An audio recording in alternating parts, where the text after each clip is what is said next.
Chilling tales for dark nights.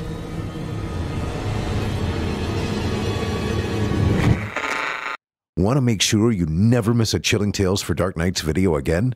Be sure to subscribe and hit that bell to turn on notifications. Still Waters from the Claverhouse emails. Performed here by Jason Hill. They say that your life flashes before your eyes before you die. Well, mine didn't. At least not literally. But maybe suicide doesn't count. All I remember going through my head as I stood on the parapet of the bridge and gazed down into the inky black waters beneath was a deep sense of resignation. I'd been over and over everything in my head thousands of times already. All that was left was just that one little step. Just to put one foot in front of the other. Kinda like I'd been doing my entire life. The cold night air felt fresh and cool against my face, like the farewell kiss of a long-lost love. I closed my eyes, raised a foot into the empty air in front of me. That's when it happened. I hesitated. Hesitated just long enough for my life to take a very different turn. A dry, sardonic laugh echoed through the night.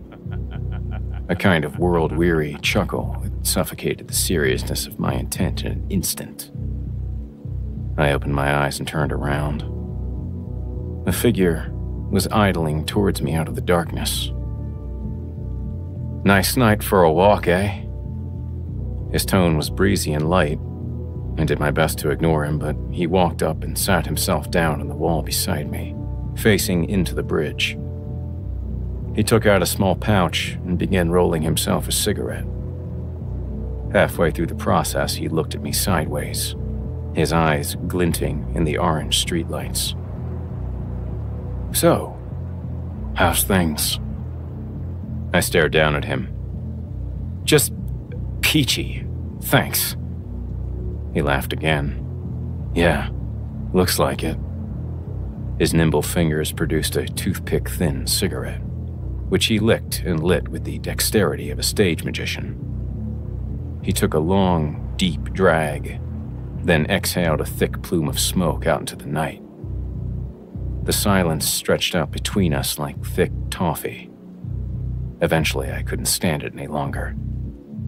"Now look, I don't want to talk about it, and you can't do anything to help me, so you might as well leave and just let me get on with it, okay?" "Fair enough. I've never exactly been a good listener anyways." Right. Good.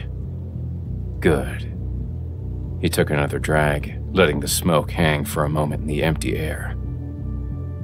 "But how about you do something for me first?" Now it was my turn to give a little laugh. "For you? Like what?" "Oh, it's quite simple, really. You just give me a year of your life." A year of my life? Is there an echo out here?"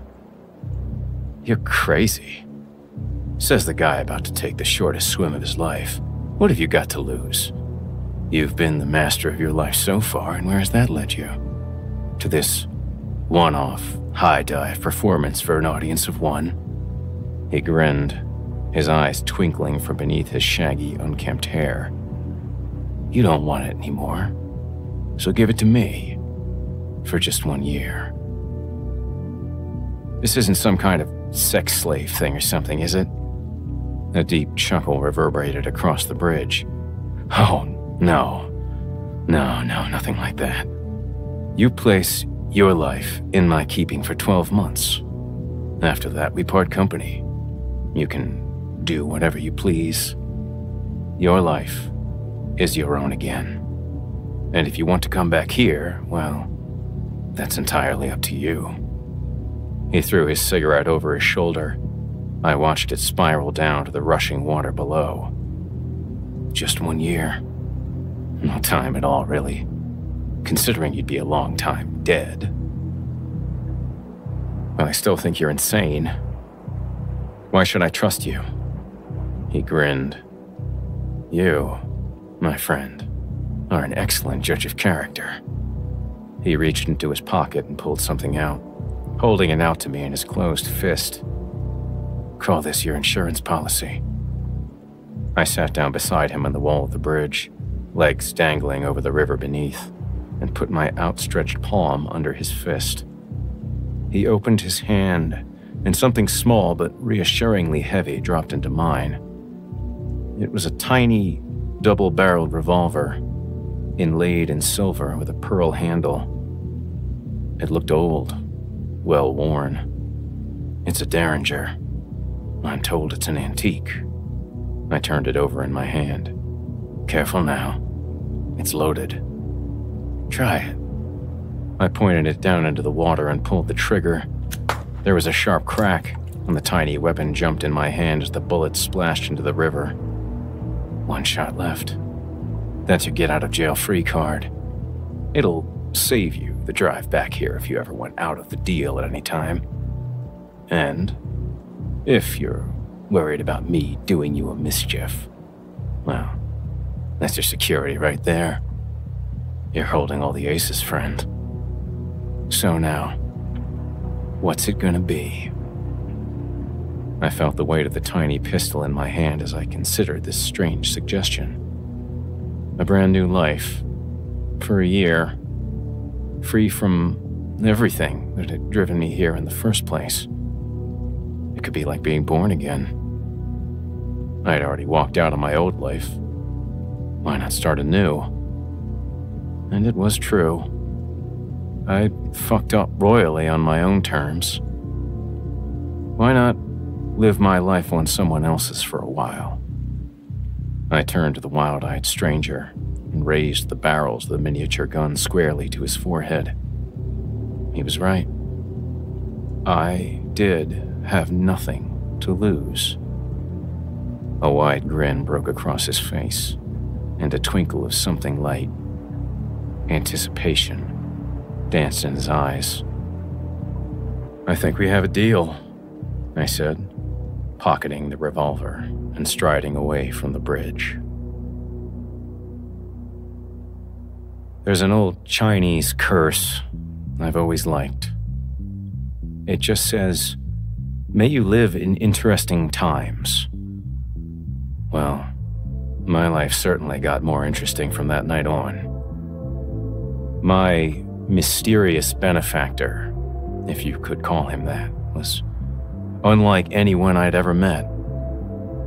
He showed me that beneath the surface of things, behind the veneer of humdrum normality that most people work hard to lose themselves in on a day-to-day basis, there's another, deeper world lurking in the cracks and the shadows that is quite unlike anything you've ever experienced. My newfound friend and I traveled to all the secret corners of the world, met people who seemed to straddle the boundaries between what was real and what was other. In those 12 months, we lived every possible kind of life you can imagine.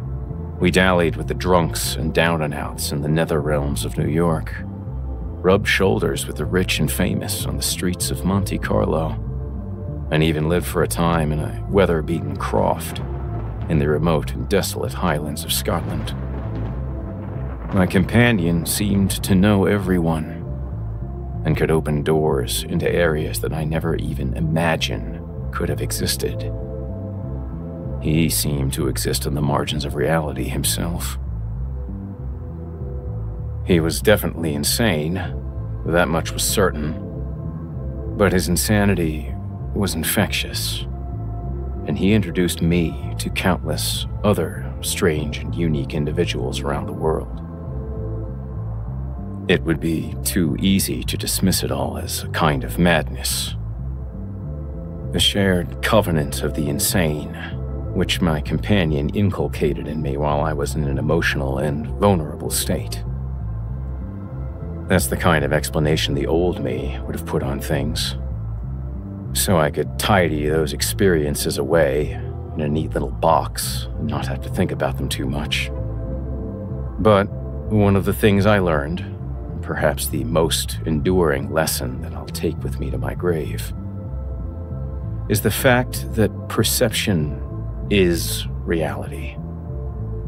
Those dark, creeping things that we faced in the moonlight in Sri Lanka, the shape-shifting miasma that we cornered in a back alley of Wall Street, even the nightmarish entity that almost stole away both of our minds in those toilets in that illegal club in Munich.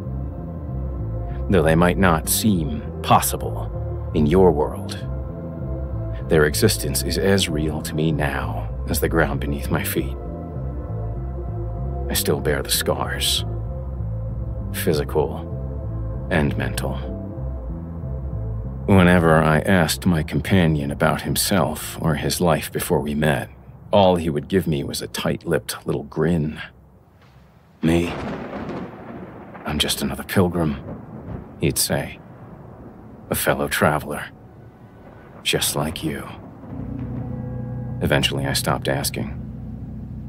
In the end, it didn't really matter. I closed the door on my old life the moment I walked off that bridge. And now, everything was a voyage of discovery. There didn't seem any point in looking backwards. Not when every day held such challenging and testing new experiences for me. It was all I could do to keep up with him.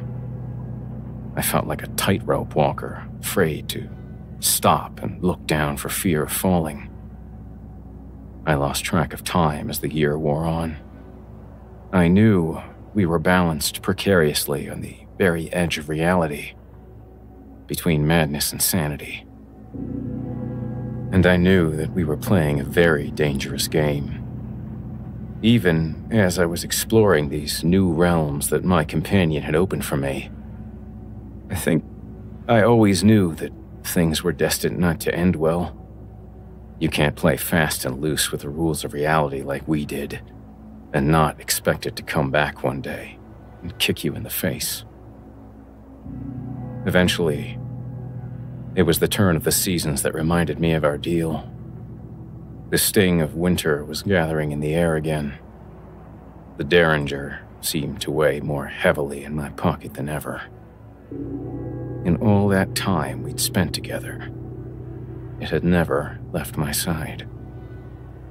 I began to think about what would happen once the year was up. Would we just go our separate ways?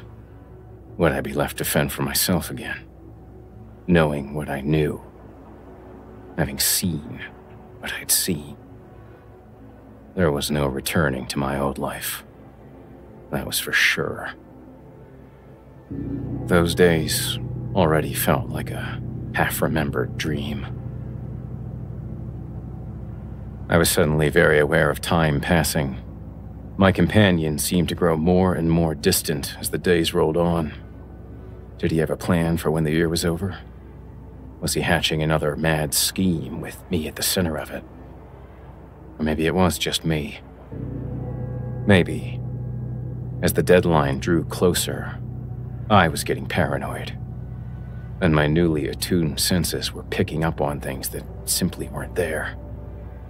Still, I began to look on my friend with new eyes.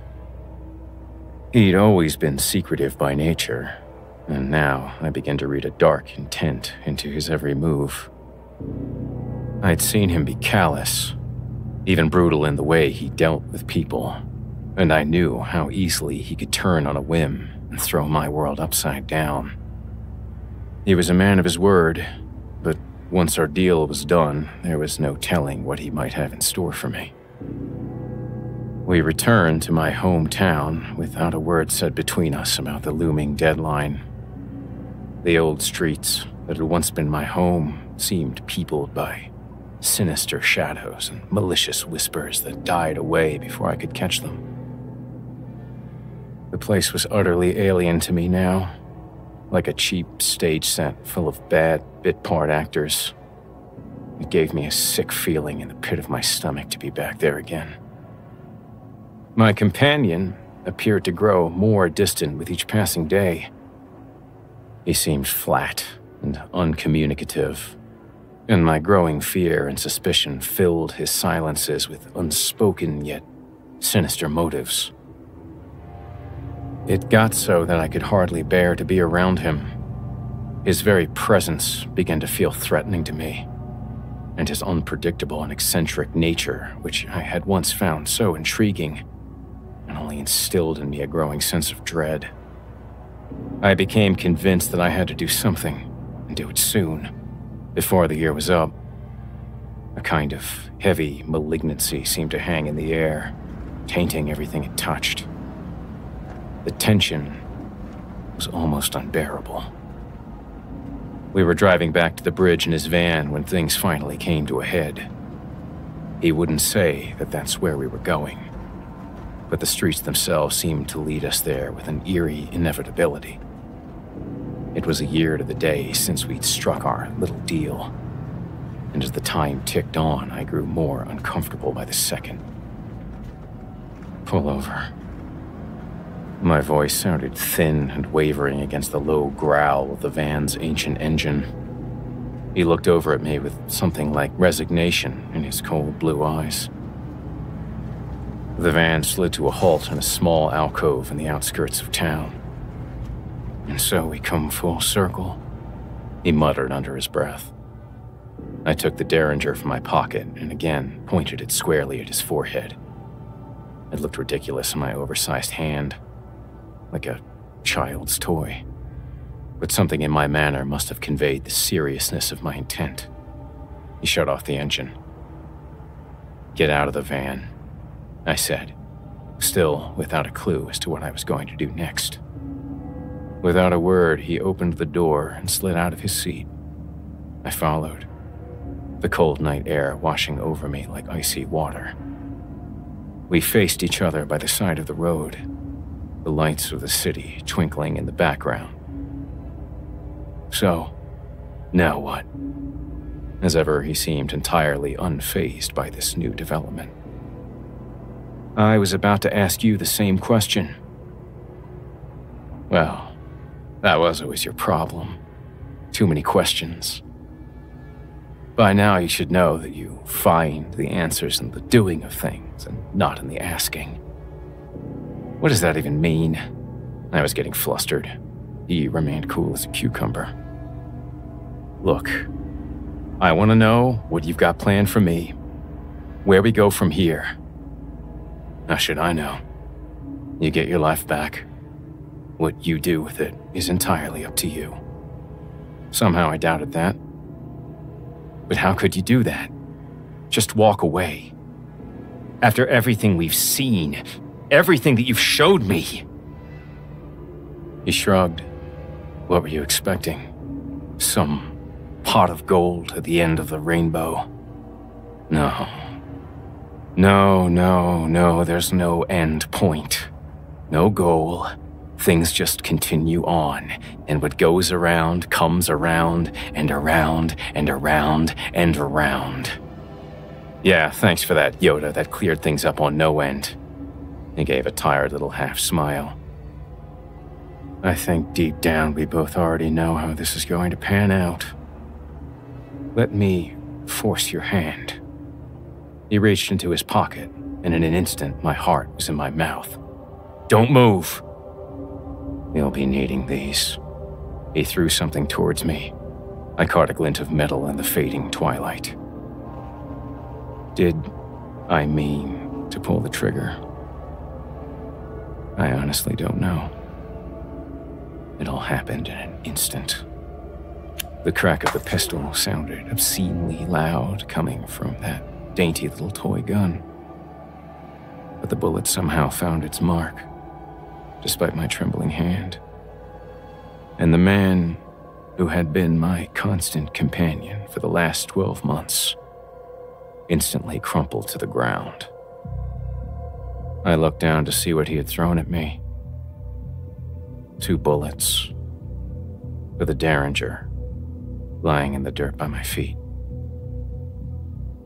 I dragged his body into some bushes by the side of the road and sat in the van to think. I rolled myself a cigarette to calm my nerves.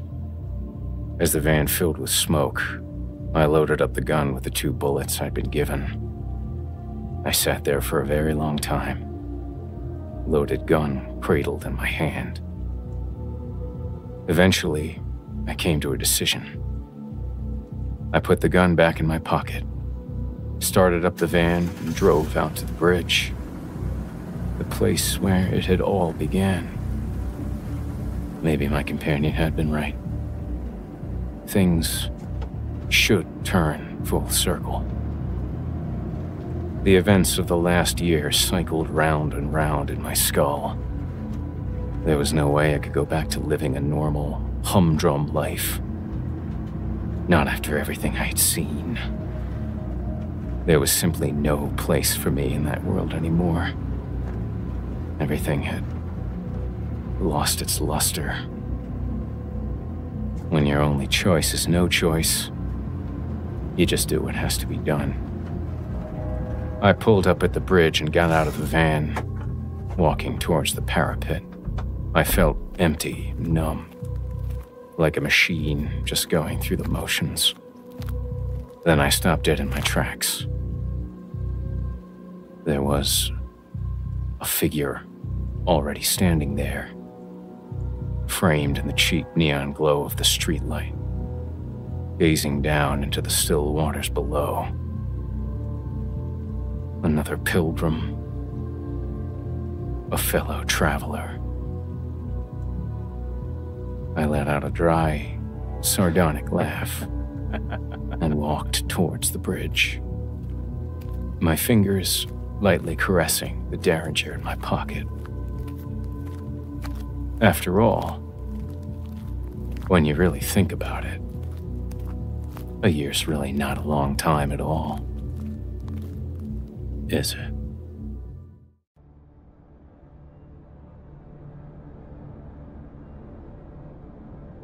August 8th, 1991.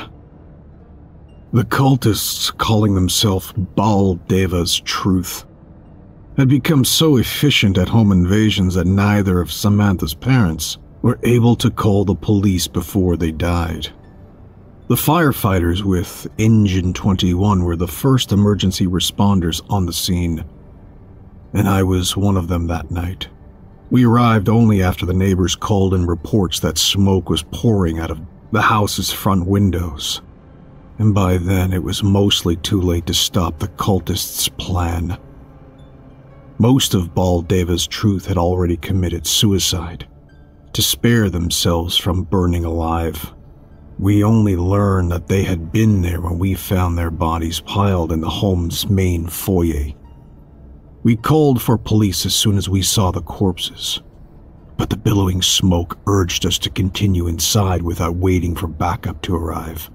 The flames would soon begin to attack the building's structure. If it hadn't started to do so already, we had to press our way inside if we were going to contain the still spreading blaze. Otherwise, it would soon threaten more than just this house alone. I remember being sure of arson as soon as I was inside. The fire had been fed deliberately, and it had been built so that it might spread easily to their neighbors' homes as well.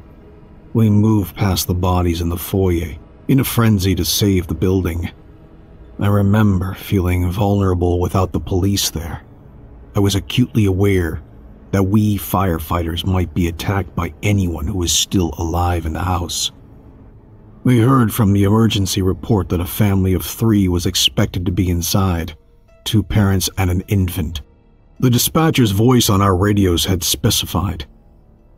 After the night of the incident, I did some research on the family in that house. I just couldn't get them out of my head. And so I learned later that the couple had just moved into town to begin raising their child. We found both parents bound to the heavy wooden chairs that they had bought for the dining room, even though their bodies were already burning by the time we fought our way in to the center of the house. It was plain to see that their hearts had been messily cut out of their chests. Their faces, too, looked to have been mutilated before the fire began. It was then that I realized that there was no baby present in the dining room there with the parents. She might still be alive. And so I sent my partner to the second floor, while I headed down to the wine cellar by myself. It was down at the bottom of the cellar stairs that I first saw Max Kafer. The leader of the cultists heard me enter, and he turned to face me with the baby in his arms. Kafer had eyes like dying coals that were nearly drowned in the wet soot of his face.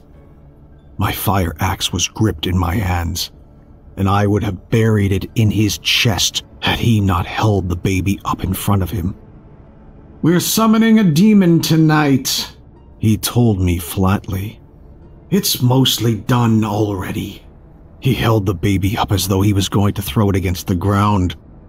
While his arms were still raised, I dropped my axe and tackled Max Kafer around his midsection. We fell together, but I managed to seize the baby gently from him before he hit the ground. Max rose up to take the child back, but I struck him hard with my fist and he went down again. This time he stayed there, unconscious, but not dead. The police would arrive minutes later to collar him, along with the two cultists that were still alive upstairs. My partner did not survive finding those cultists up there first, though. To this day, I wonder why I sent him up there instead of going myself. The baby had been named Samantha by her parents, and that name was honored and kept when the child passed into foster care. I would have adopted her myself, except that I was entirely unprepared to raise a child at that time. I bought Samantha gifts on her birthday, though, and I visited the foster home on holidays to make the child feel that she still had a family. She grew to know my face, and she learned to trust me as the years passed. It was something like fatherly love that I felt for her in return, even though we weren't truly family to each other. Max Kafer went to prison, as did two of his followers who survived that night inside the burning house. They were the ones who killed my partner after I sent him to the second floor. To this day, I wish I had been better prepared to protect baby Samantha. More than that, though, I wish that I'd killed Max Kafer with my axe, while I still had the chance. February 17th, 2001. Her Amber Alert interrupted the evening news, and I recognized Samantha immediately. I searched the internet, investigating the terrible suspicions that were already creeping into my mind. After only a few minutes of research, I confirmed my worst fear. Max Kafer had recently been released from prison. Kafer's few surviving followers from that night claimed full responsibility for the murders and the arson. The only charges that stuck to Kafer were 3 counts of aiding and abetting. In the end, Max Kafer served less than 10 years in prison due to good behavior while he was inside. He was a free man again, and I suddenly felt sure that I knew where Samantha could be found tonight. I knew who had taken her away. The burned-out house was condemned but still standing. Urban blight in the area had left the property in limbo, awaiting a demolition that was now almost a decade overdue. I arrived at that scene of that same 1991 arson just in time to see 2 figures entering the smashed-down doorway to the main foyer. It looked like a man and a child. I used my cell phone to call the police and report what I was seeing, but I couldn't just stand around while I was waiting for them to arrive. Samantha might be killed by the time that emergency responders made it to the house, and I did not want to be standing idly outside if my suspicions about Max Kafer were correct. The smell of gasoline hit me hard as I entered the house. Accelerant fumes were already heavy in the air, and I knew immediately that Max was trying to finish what he started 10 years ago. He wanted to burn the house to the ground once and for all. The entry foyer was different now, but it still brought up bad memories. There were no piles of dead bodies here anymore. Instead, there were only fire-damaged floorboards beneath my boots, and countless oily slicks of gasoline zigzagging through the house. I thought immediately of the wine cellar. That's where Kafer meant to kill Samantha, and that is where he would likely go now. I moved quickly but carefully from the foyer to the dining room. As I passed through it, I saw that the dining room had changed too. No longer were the desecrated bodies of Sam's parents tied to heavy wooden chairs around the table. Instead, this room was empty now. As I squinted in the darkness, I realized that all four walls around me were covered from floor to ceiling with insane ramblings about Baldeva and the little girl.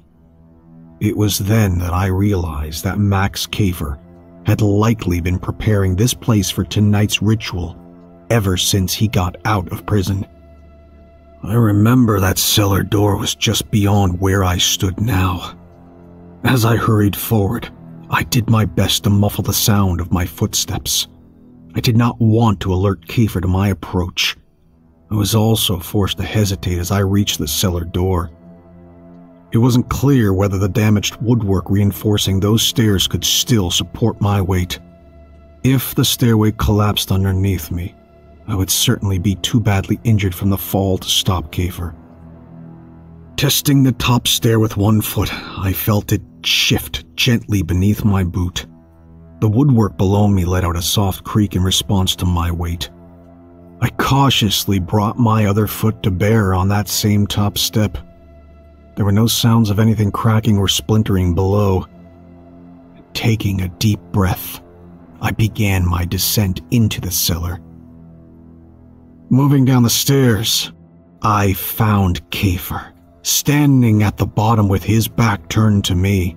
Samantha was huddled against a far corner of the cellar, crying and trying to make herself small there. It pained me to see her so afraid, but I was also greatly relieved to find that she was still alive.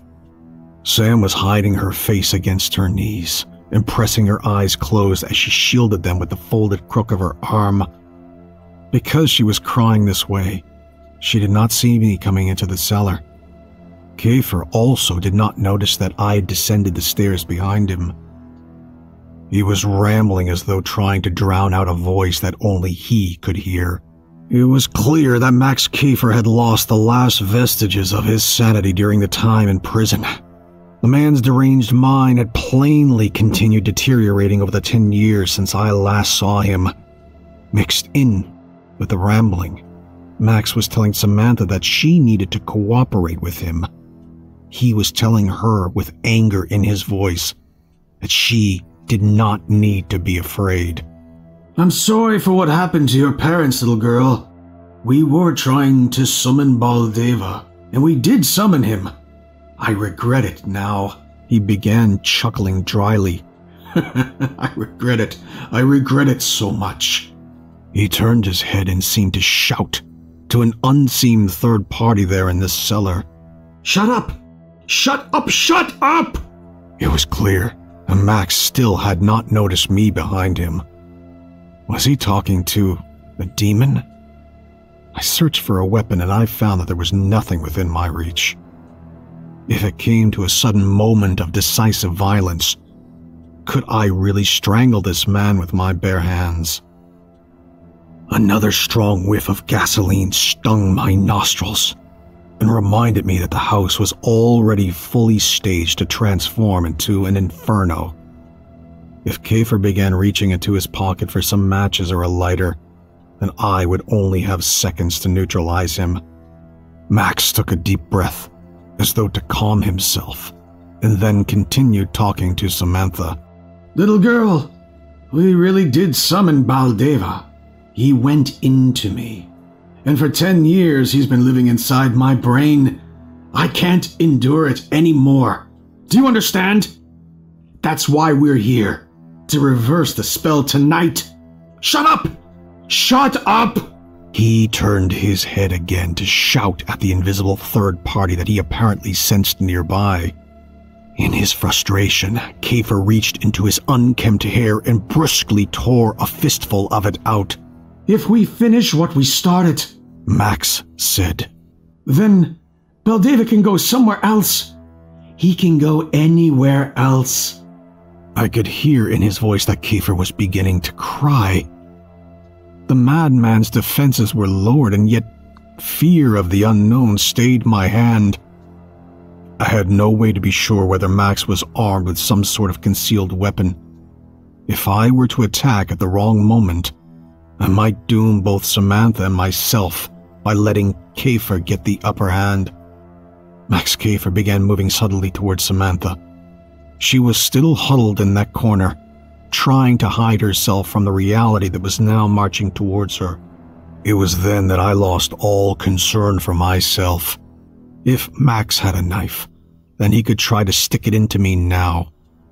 I took 3 careful steps forward, and then I wrapped my fingers around his neck with all of the force that I could muster.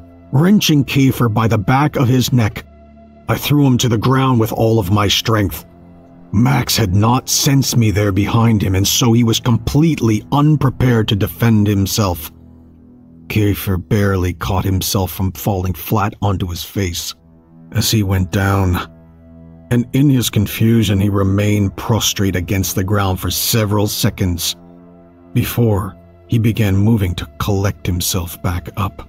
Standing over Max Kafer, I raised my leg and then brought my boot down hard against the back of his head. I stomped again, this time driving my boot into the exposed curve of spine at the back of his neck. I put my full weight into each strike that I delivered to the downed man. I kicked him hard 3 more times before I stopped to check whether or not Max was even still breathing. He wasn't. It was at this point that I noticed the bladed weapon that Kafer had been holding.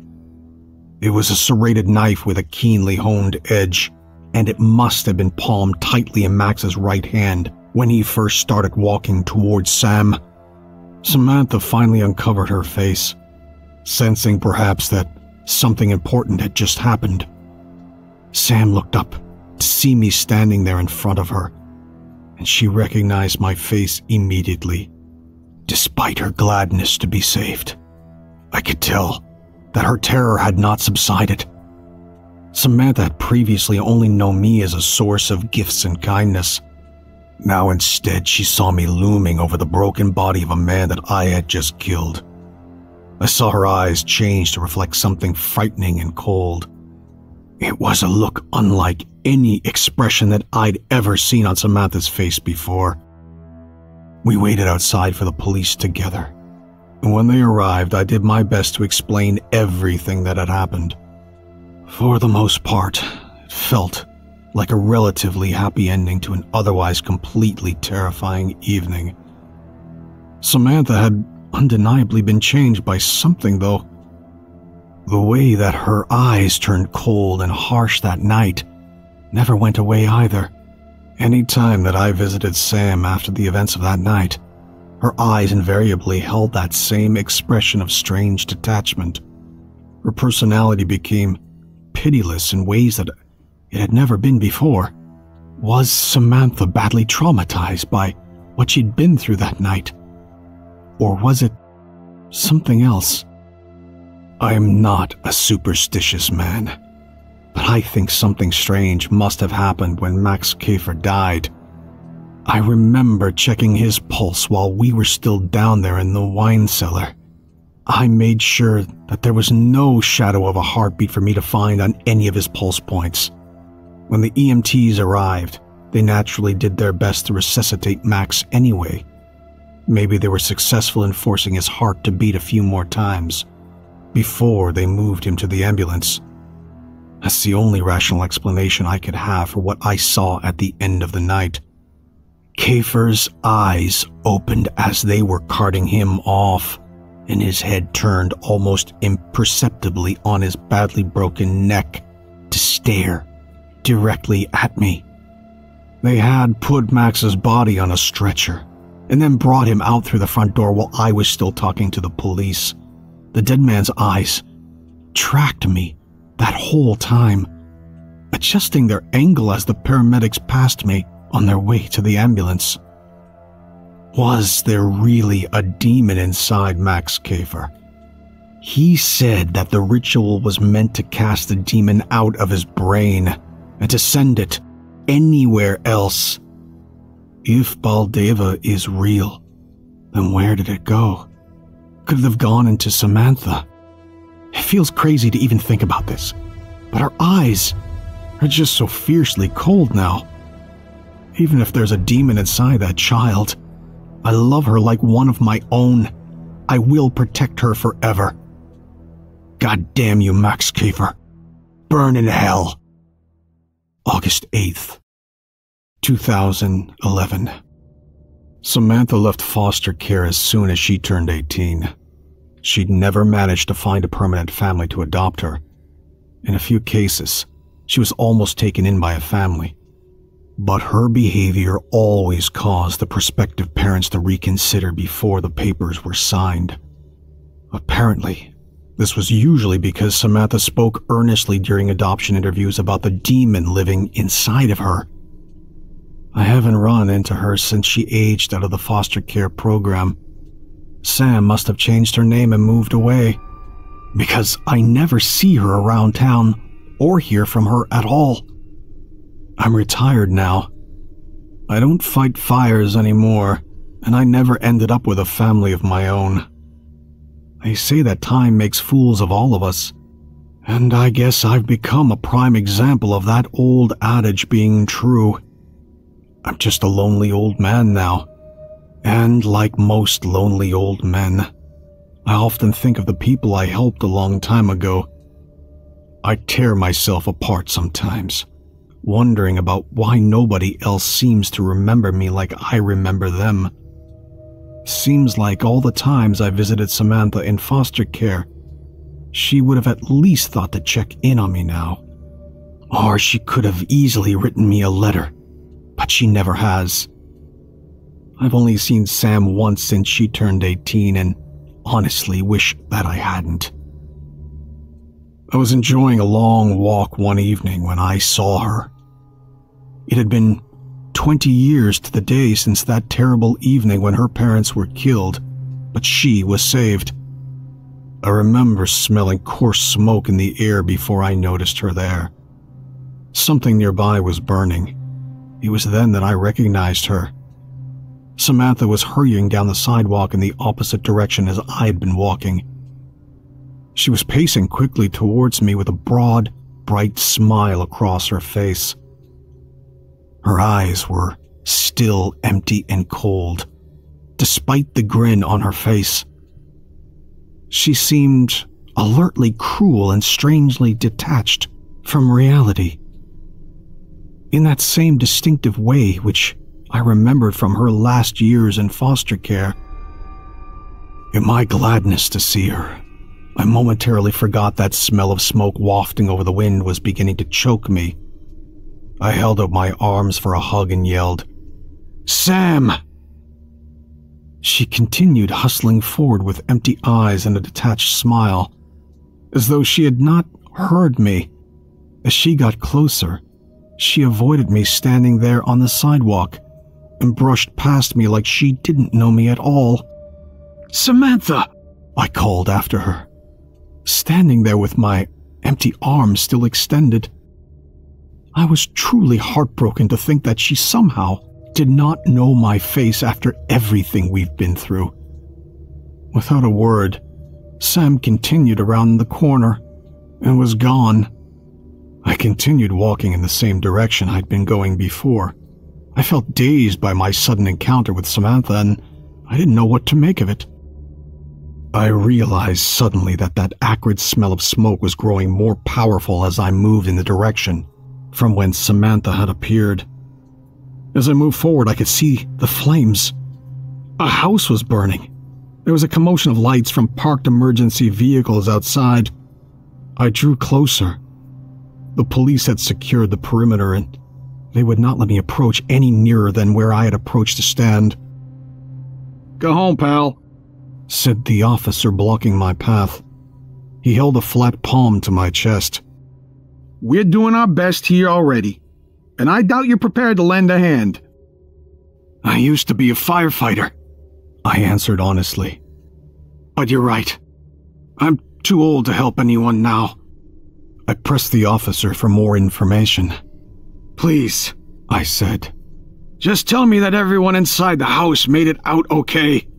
Before the officer could respond, wild screaming pierced through the clamor and chaos of the fire. It came from the top level of the burning house. I gasped in disbelief. It was horrifying to realize that someone alive remained inside that inferno, and they were still trapped up on that second floor despite so much emergency response on the scene. There's people still inside, I cried out. Why the hell aren't they getting near the windows? They could try to jump down. The firefighters would catch them. At least get some fresh air from outside while they're waiting for the emergency responders to reach them.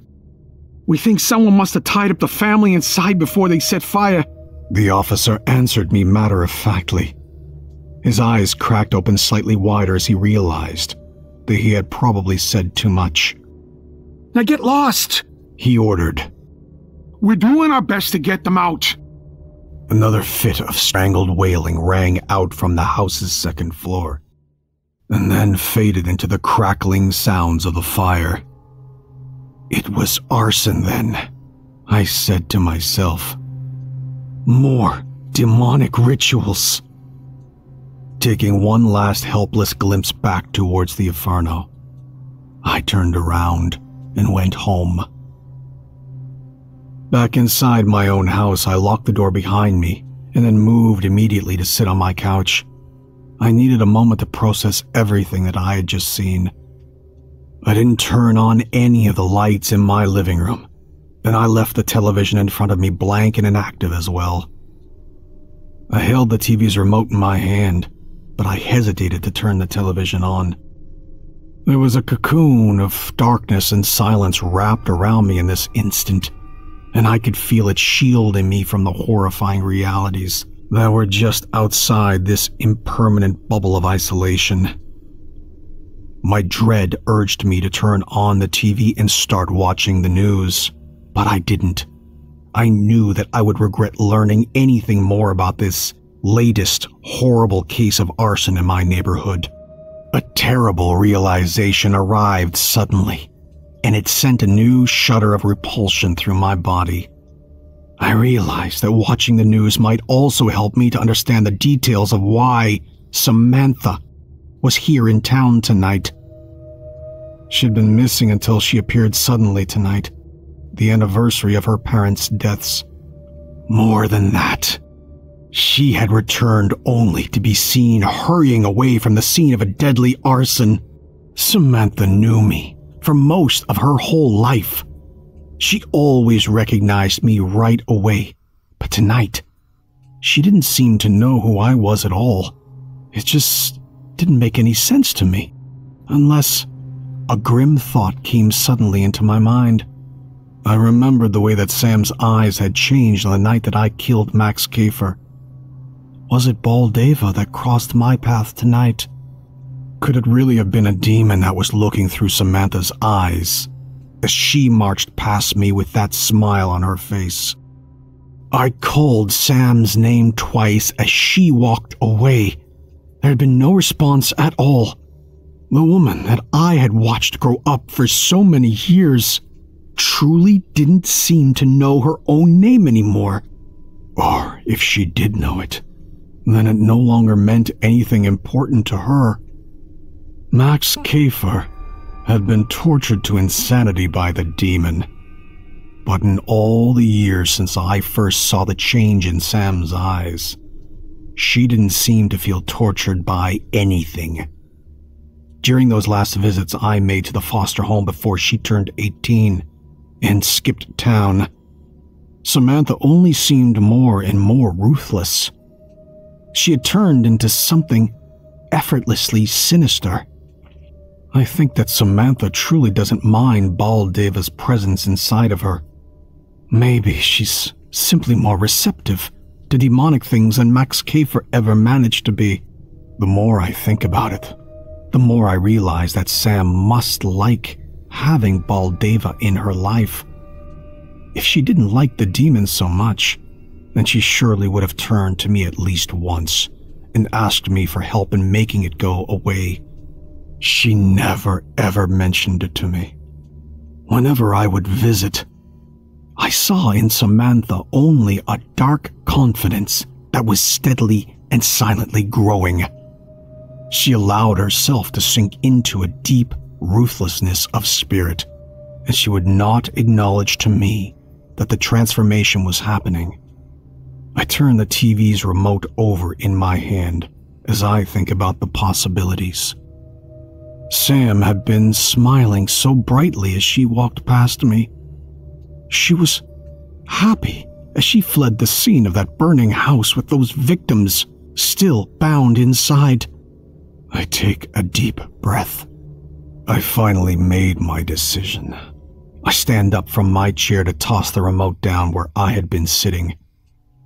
I've already lost the closest thing that I've ever had to a daughter, and I refuse to suffer any more because of what that damned Max Kiefer brought into Sam's life. Even if Samantha decides that she wants to keep killing and drifting from town to town with Baldeva inside her head, then I could never try to stop her. I already promised myself a long time ago that I would protect Samantha. That means that I can't hunt her down or turn her in. Even if she's still out there, sowing chaos and hurting innocent people, I won't turn on the news tonight, or tomorrow night for that matter. I'll plug my ears when I hear a radio, and I won't read the papers for at least a week. In fact, I might never read them again. I don't want to learn about what Samantha's done tonight, and I refuse to think about what she might do next.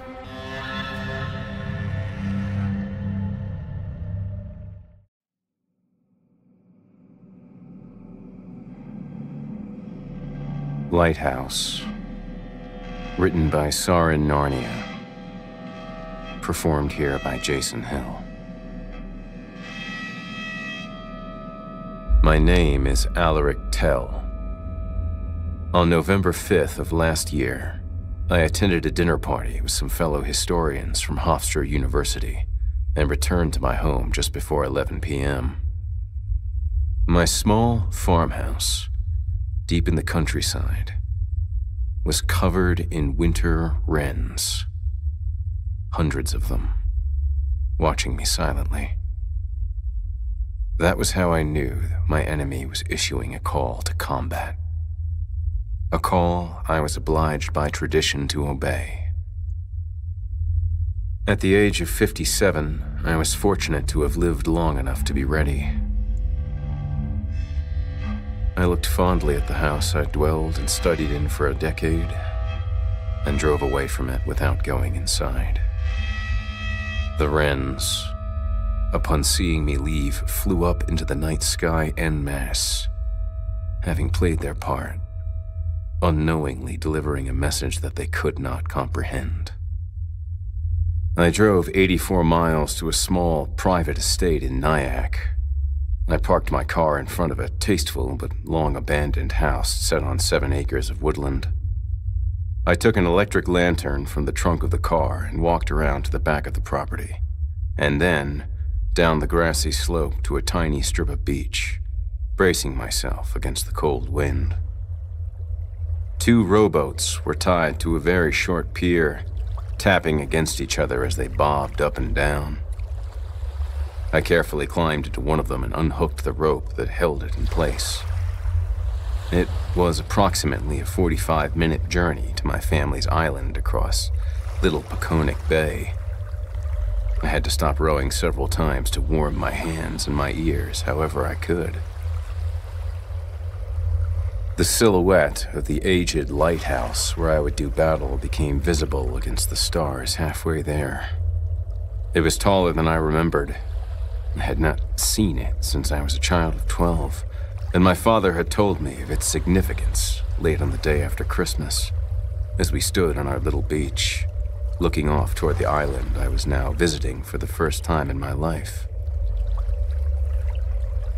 Once a year or so, as an adult, I came to the estate merely to ensure that the house, grounds, and most importantly, those 2 rowboats were being maintained.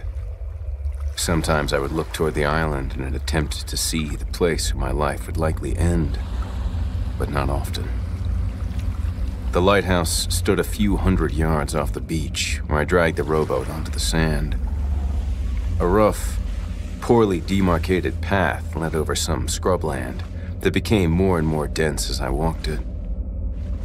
When I reached the lighthouse, I pressed my hand against the cold wood of the front door and pressed inward. No human hand had performed this task for 70 years. Inside, the darkness and silence of a forgotten pharaoh's tomb. There was a smell like dead, wet leaves and spoiled wine.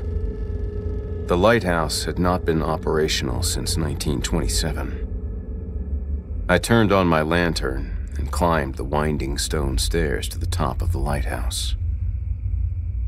The only sound I heard was that of the humble waves against the beach, just barely audible.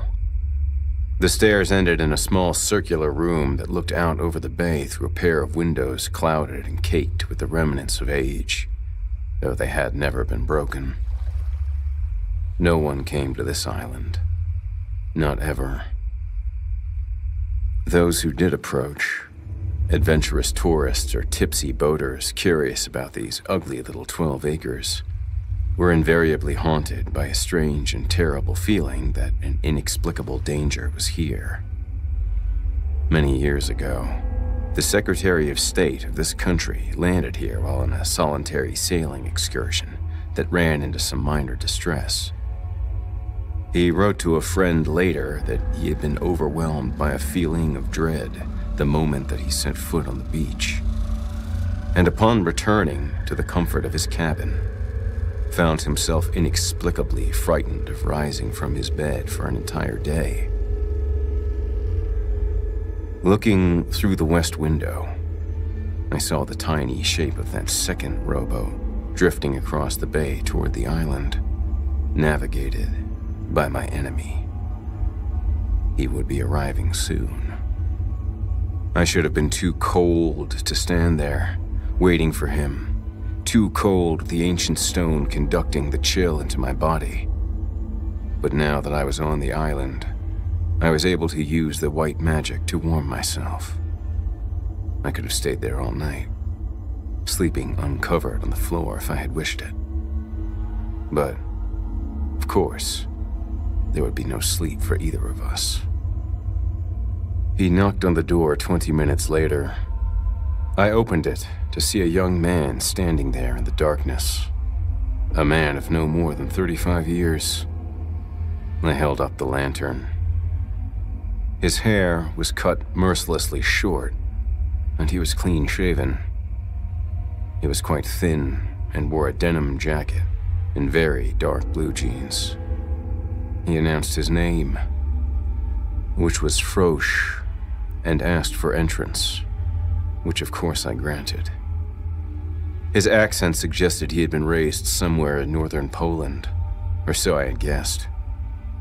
He put his hand out to shake mine, and I did so. He followed me up the spiral staircase. He was wearing a knapsack over one shoulder, and in the high room, he set it on the musty stone floor.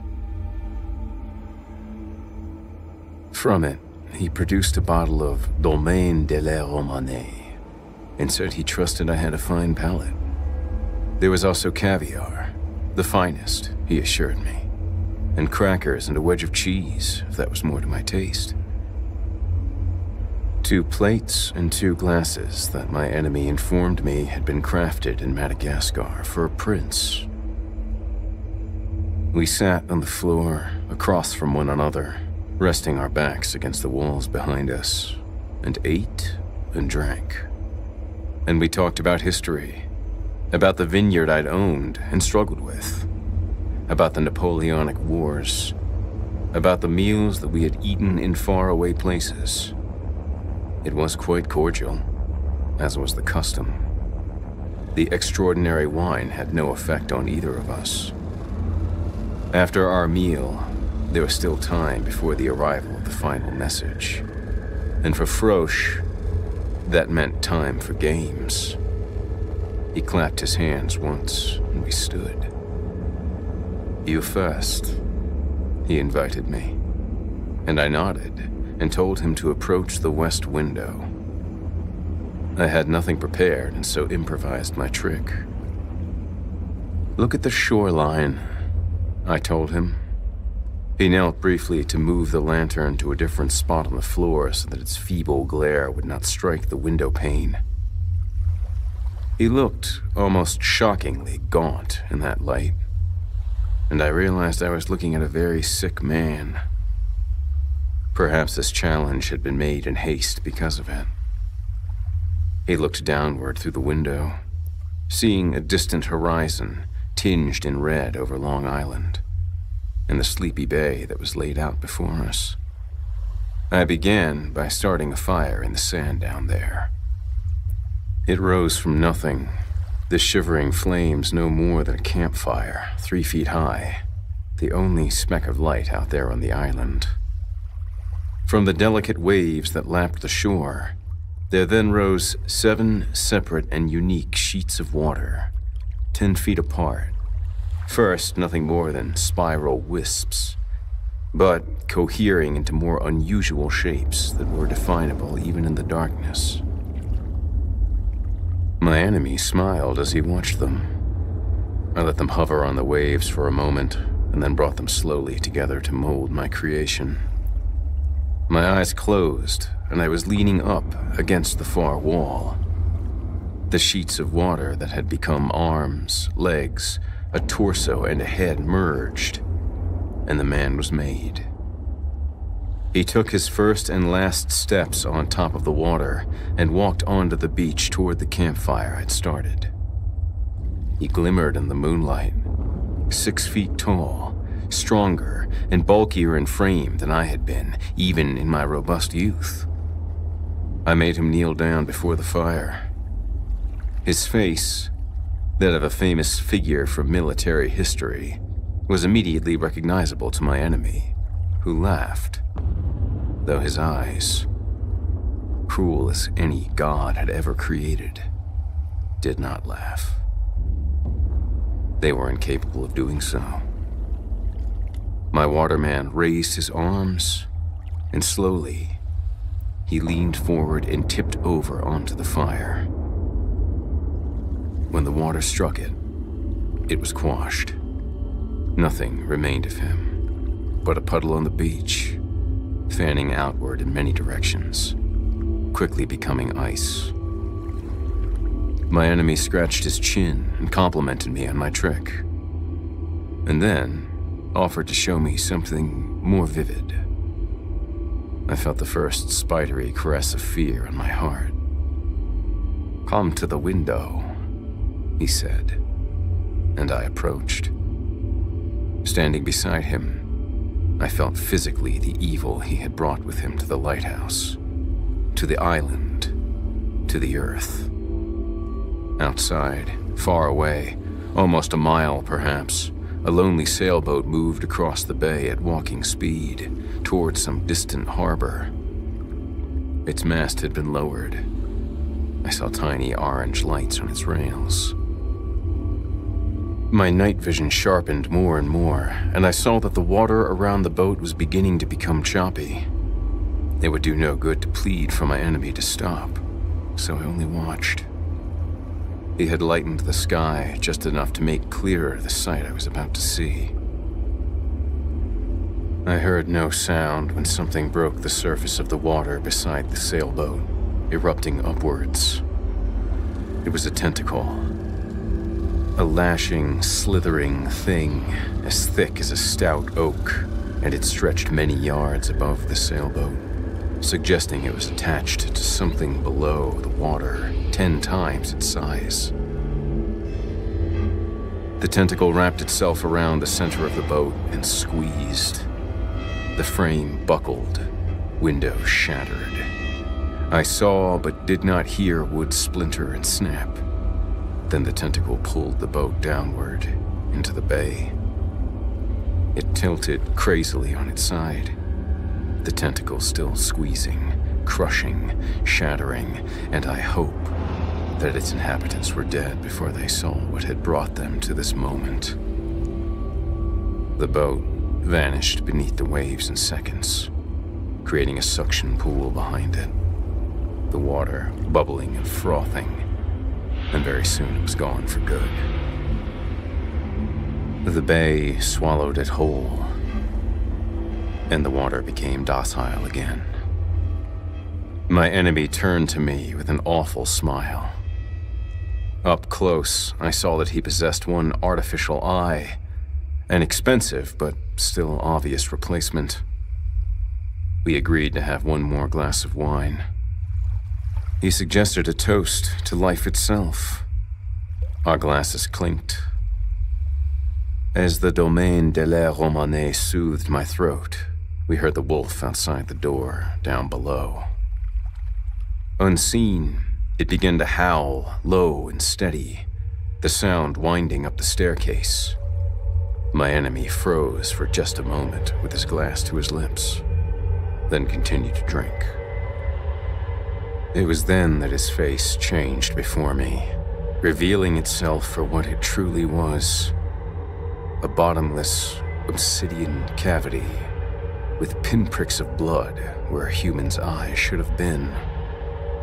Neither his transformation nor the wolf's howling lasted for very long, just long enough for us to hear and honor it. It was time. I asked my enemy what he would have of me, as the host of the battle, and thus obligated to make a sacrifice. Give up to the hunger of the far spider. He seemed to consider it briefly, though, of course, he had planned his response. "Your hands," he said, and again I nodded, so that we would be more comfortable in our final moments before what was to come. I created 2 simple wooden chairs for us by imagining them. Frosch dug into his knapsack again. I expected him to draw from it a knife or machete of some sort, but these were modern times after all, and instead he handed me a pair of heavy C-shaped metal boxes that fit easily into my palms. He instructed me on their use. All I needed to do was trigger a small, taut, 1-inch wire that stretched between a small cutout section of each to make them operate. It seemed quite simple. I asked him in a somewhat unsteady voice where he had come across such devices. Kosovo, he told me. We took our respective chairs.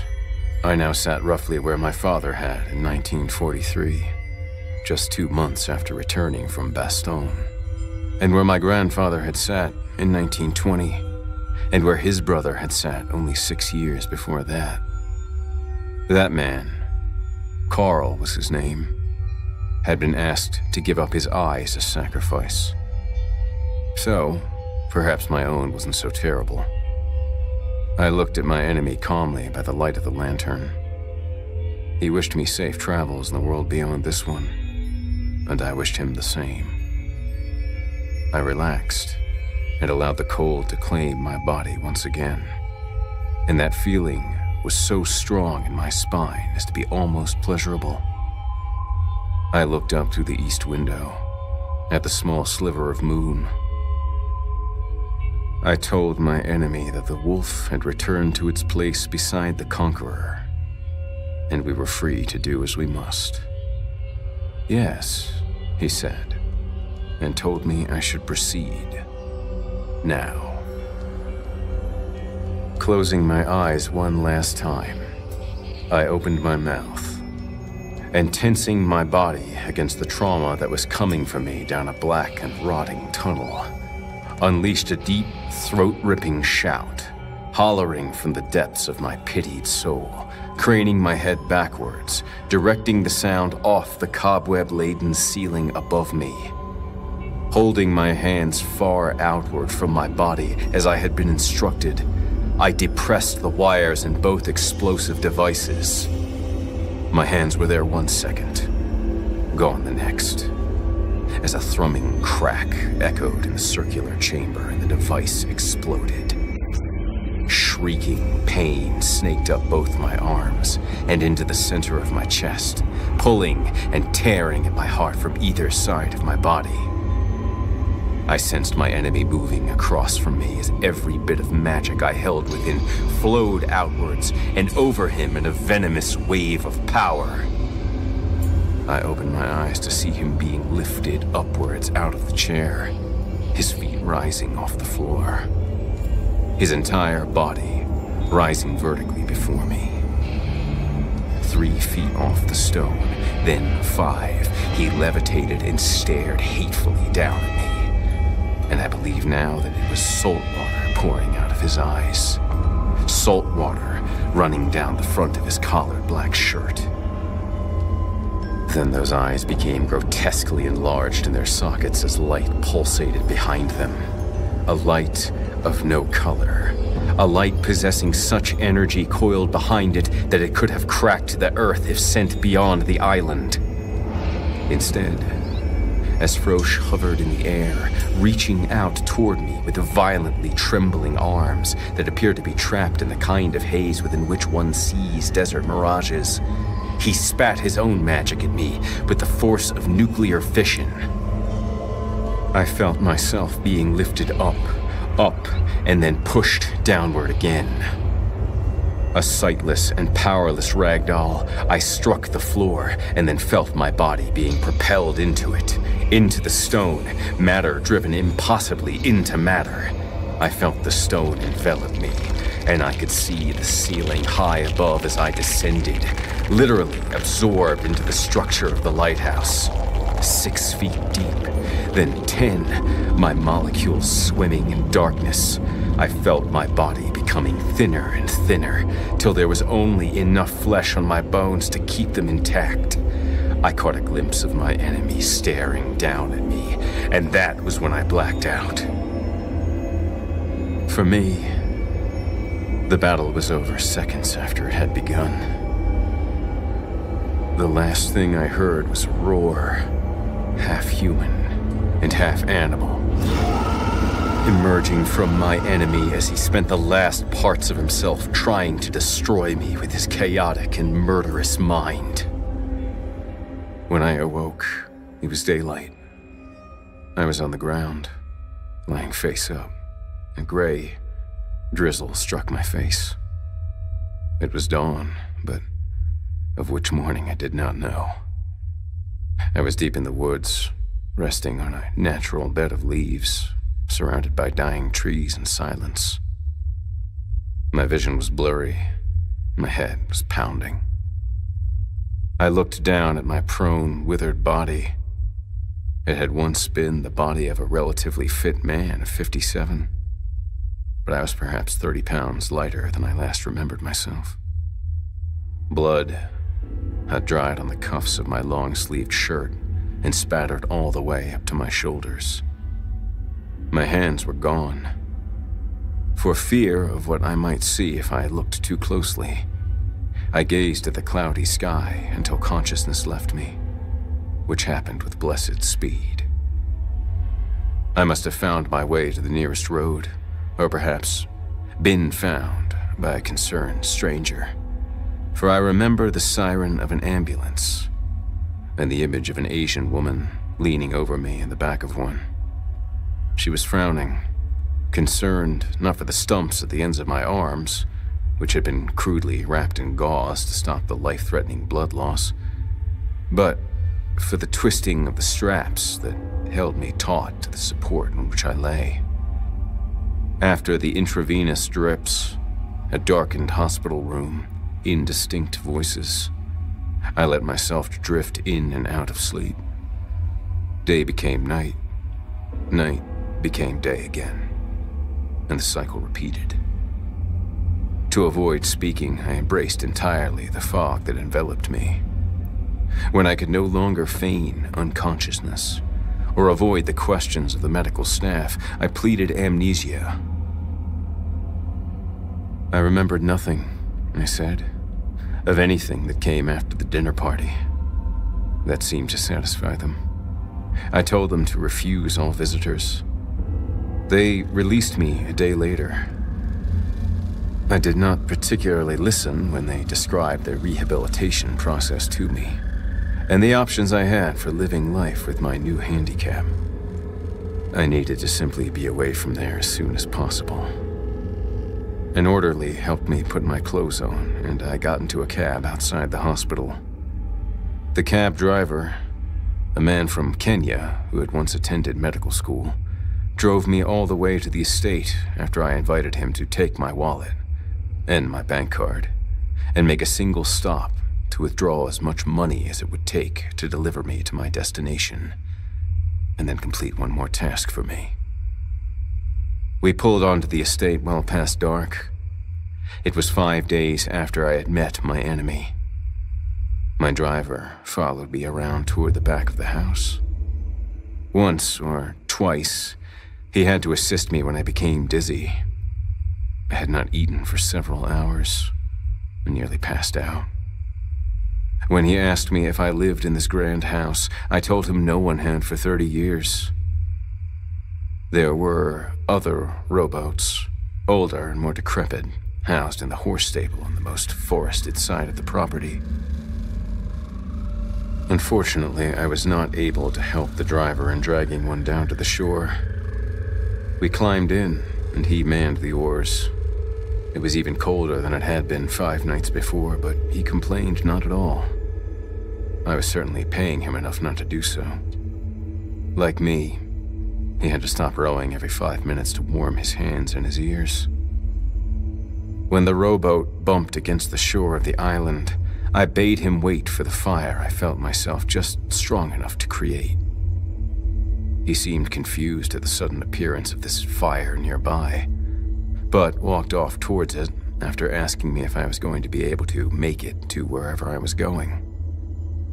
I knew he would be more confused still when he saw that the fire's foundation was only sand, but I cared little. Cradling a lantern in the crook of my right elbow, I staggered through the brush and scrub toward the lighthouse, which stood dark as ever. I pushed the front door inward. As I did, I looked to my left, sensing a presence nearby. There, in the tattered undergrowth, beside a withered tree, stood a gray wolf. It looked at me emptily, with neither respect nor contempt, only a vacuous animal curiosity. The wolf, the island's only permanent resident, hundreds of years old, watched me enter the lighthouse. I made my way with great difficulty up the winding stone staircase, gently touching the insect-infested wooden handrails built by my great-great-grandfather, the most powerful warlock in all of North America. There was more illumination in here than before. The moon was full and bright. I could not steady myself with my hands, and so the going was quite slow. 5 steps from the top of the staircase, my foot kicked something, and there was an echoing clink. I saw by the light of the lantern the empty bottle of wine that I had shared with my enemy. What was it doing here? I wondered. And I stayed where I was for a long moment, knowing that magic was not the only way I could be killed. I listened for some tiny whispers of sound that might tell me Frosh was still somewhere above or behind me in the dark, waiting to stab me to death or cut my throat. There was a thin, reedy whistling sound coming from high above me. It was the wind, seeping through a shattered window up there. The longer I stood, waiting for Frosh to appear, the more frightened I became, and so I moved on. I reached the top of the staircase and looked into the circular room. Leaves skittered across the floor, having blown in through gaping holes in the glass all around. I could only see clearly between breaths, for the frosty air that emerged from my mouth clouded my vision. However, there was nothing here to remember save for the thing that now defaced the center of the room. A crude, new feature that will not be seen by any man until the night my son comes to the Lighthouse. Hopefully, after having lived a full and happy life. But not so old as to have lost too much of his considerable powers, and cast the pale glow of his lantern across the lonely enclosure. The mummified body of my enemy was partially embedded in the floor, withered and shrunk by half as if the work of 1,000 years had worn him to a fragment of what he'd once been. Like the indistinct ghosts of Pompeii, he had been entombed in stone, knees fused to the floor as he crawled plaintively toward the window, one arm outstretched, as if reaching it would have saved him somehow. There was very little detail of his face left, but what was there spoke of a pain few can ever imagine. The man's mouth was open so wide in a silent scream that the very structure of the jaw had mutated. He was not the only man to have become a permanent part of the very structure of the Lighthouse. Dozens of seemingly natural flaws, indentations, and bumps in the stone throughout were, actually, upon closer examination, remnants of the fallen.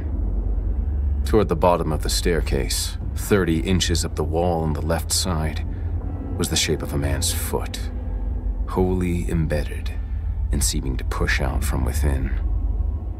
Further up the staircase, on the opposite wall, was what appeared to be the crown of a man's head, enveloped entirely in the blind stone. A mutation in the ceiling above me was, in actuality, the right side of the screaming face of the malevolent African shaman who had challenged my father for supremacy in 1943. The rest of the shaman's body, torn asunder in the battle that took place in this room, was scattered in bits and pieces throughout the walls, as were the bodies of the other evil men who had tried and failed to make my family succumb.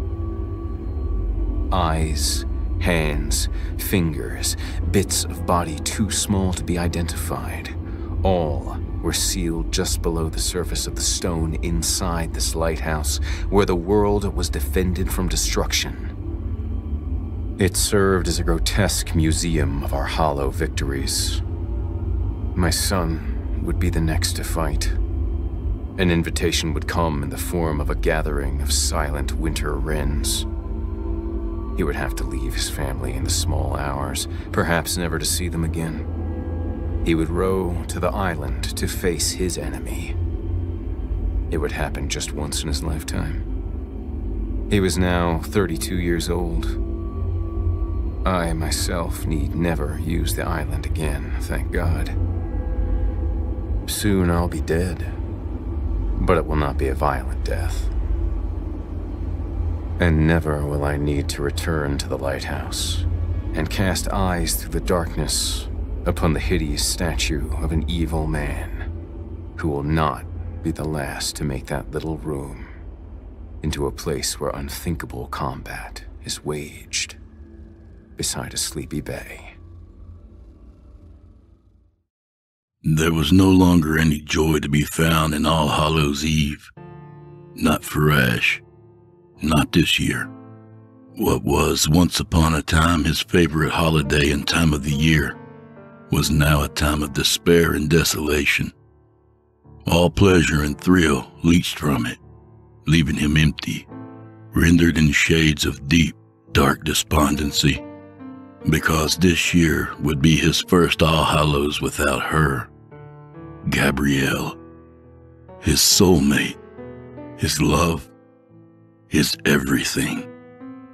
She, who shared his passion for this holiday, in fact, the one responsible for his love of it, the woman who instilled everything about it in him. All Hallows' Eve was always their time, the pinnacle of yearly holidays for them. It wasn't the over-commercialized bullshit it had become. The Halloween aspect, the trick-or-treat traditions twisted from solemn prayers for the dead or ritualized begging into children traversing neighborhoods seeking candy from houses or playing pranks if the sweets weren't forthcoming. Not the customs of dressing up into costumes. Even this taken from masks to full spirits, way back in the mists of time, morphed into an excuse for a ridiculous parade of costume buffoons. Nor was it pumpkin carving, blazing bonfires, bobbing for apples, or any of those things which had become synonymous with the holiday. No. For Gabrielle and Ash, All Hallows' Eve was a time to revel in the darkness, the creepy, the sinister or otherworldly. Time to bathe in the potential malice of the night, hark back to the original foundation of Samhain, and acknowledge that this was the time when the veil between the worlds of both the living and the dead were at their thinnest, when the potential for long-dead spirits to return was optimum, while others were out involved in drunken gatherings around bonfires or engaging in ludicrous costume parties, congregating for the evening at faux haunted houses or other purported areas of urban legend under the guise of scaring themselves and each other witless in what was really a thinly veiled excuse to get fucked up and hopefully laid in the process, and younger children flocked on the streets in their trick-or-treat ensembles. Gabrielle and Ash followed their own agendas. The overt commercialism, the sheer tackiness, the complete warping of a holiday's original purpose, perpetuated by firstly horror themes, then all sorts of media, never bothered Gabrielle and Ash, for they celebrated it in their way. They had no desire to be included in any of the other appropriated customs or threadbare excuses to drink, party, and hope an orgy might be forthcoming. They had each other. And together, every All Hallows' Eve, they sought out the places where those dead souls would be, where they might appear, were they to break through the thin shroud between worlds where the two overlapped, converging in the land of the living. Cemeteries, graveyards, and ancient churches were the most favored domains. Even places of purported death, such as the long-deserted park by the river where it was said several folks had lost their lives to foul play. One particularly thrilling All Hallows' Eve, the pair even managed to sneak into the town mortuary in a hope that restless souls would see that special October date as the time to come through and potentially wreak havoc. However, it was the dark, chilling buzz of being in a deserted cemetery which most drew them like moths to flame. The sensation of sitting together drinking wine, smoking, often playing with Ouija boards and similar objects with designs on increasing the likelihood of spirits, malevolent or otherwise, surfacing. Surrounded by potential visitors to the land of the living, their human husks long since deceased, entombed and rotted away, Gabrielle and Ash delighted in their dark pursuits and their shared morbid desire for the dead to walk the earth.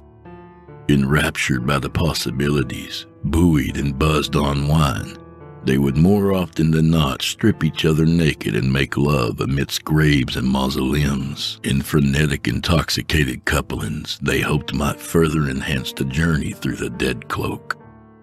Freaky encounters, potential specters, or at least those dreamed up through inebriation and dark thrills, were rife in each other as they indulged in their favorite yearly activities. And though the spirits ultimately never crossed those overlapping boundaries, it never dampened the enthusiasm of the duo. Each year they resumed the same pursuit, seeking out new potential places, certain they would eventually have the returning dead revealed to them. But not this year, and never again. Gabrielle was dead. No longer would she be chasing restless souls on All Hallows' Eve with her dark loving bow, drinking wine and fucking in the boneyard, dabbling with the occult, hopeful of accelerating spectral uprisings.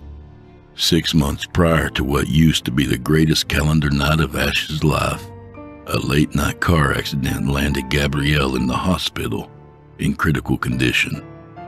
Comatose, suffering massive trauma and injuries, Gabrielle awoke just once while Ash remained by her bedside.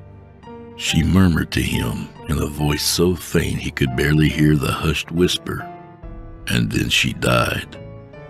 While he deduced that she professed her love to him with her dying breaths, her actual final words revolved around some sort of green light, telling him not to be afraid of it, or that she wasn't afraid of it.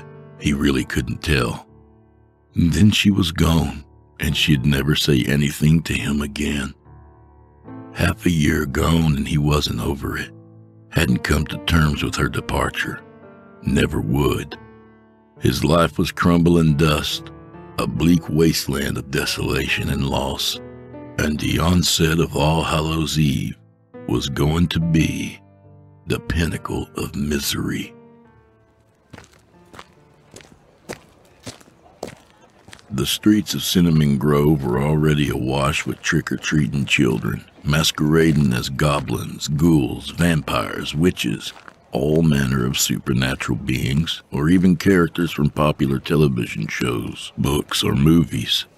The original spooky themes employed as costumes had spread wide to encompass almost anything as a suitable costume, so it wasn't unusual to see Powerpuff Girls or fairy princesses, Teenage Mutant Ninja Turtles, or cowboys walking alongside Monster High characters, or things derived from Harry Potter. Almost anything was fair game.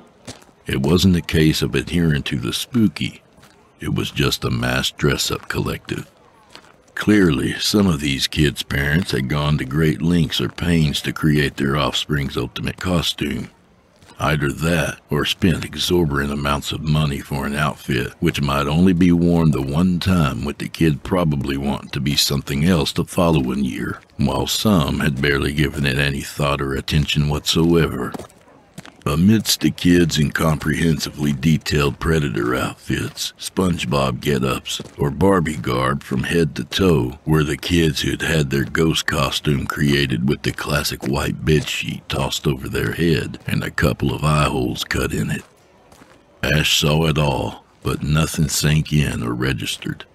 None of the passing amusement and joy he and Gabrielle would have found in it as they set off on their own adventures affected or even touched him now. Just a sight in general speared his heart like a big jagged spike of ice, left him cold and apathetic, reminding him of so many things that hurt. Gabrielle should have been with him as he trudged along the streets, arms linked in his, her sweet, intoxicating perfume wafting around him, mingling with those clove cigarettes she loved to smoke, her laughter ringing in his ears.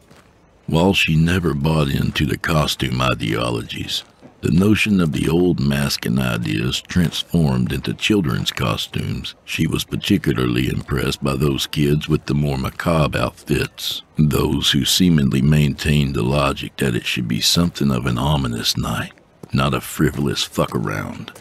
She'd point out her favorites as they cruised on their way, taking their time to get to their destination, always waiting for dusk to fall. But she wasn't here. There was nobody with him to appreciate the creepy little boy dressed as Baron Samedi, or the girl decked out as Michonne from The Walking Dead, complete with two other cooperative little friends on chains, comprehensively made up as captive zombies.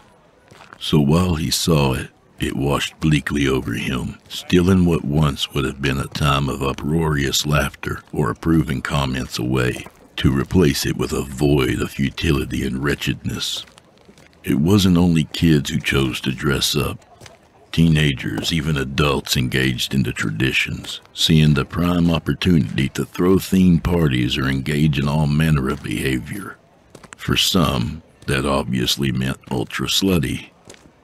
As Ash walked along the street, head bowed, balled fists jammed deep in the pockets of his jeans, an oblivious ghost amidst hordes of attired adolescents and costumed children with only two destinations in his head: A trio of heavily made-up young women accosted him, teetering into his trajectory on the sidewalk on ludicrous stiletto heels.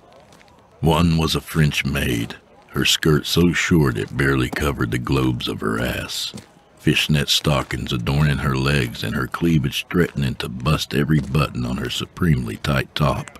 Another was in a Catwoman suit so tight and sleek it clung to her body like a second skin.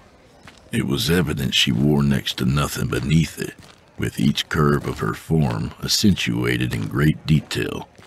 The third was dressed as Juliet from the video game Lollipop Chainsaw, complete with the severed head of her boyfriend Nick attached to a belt around her waist, the apparent rubber mannequin head bouncing up and down as she pranced, her pleated and incredibly short cheerleader skirt flipping up and down as well, unashamedly displaying nearly nude buttocks in a tiny pair of underwear.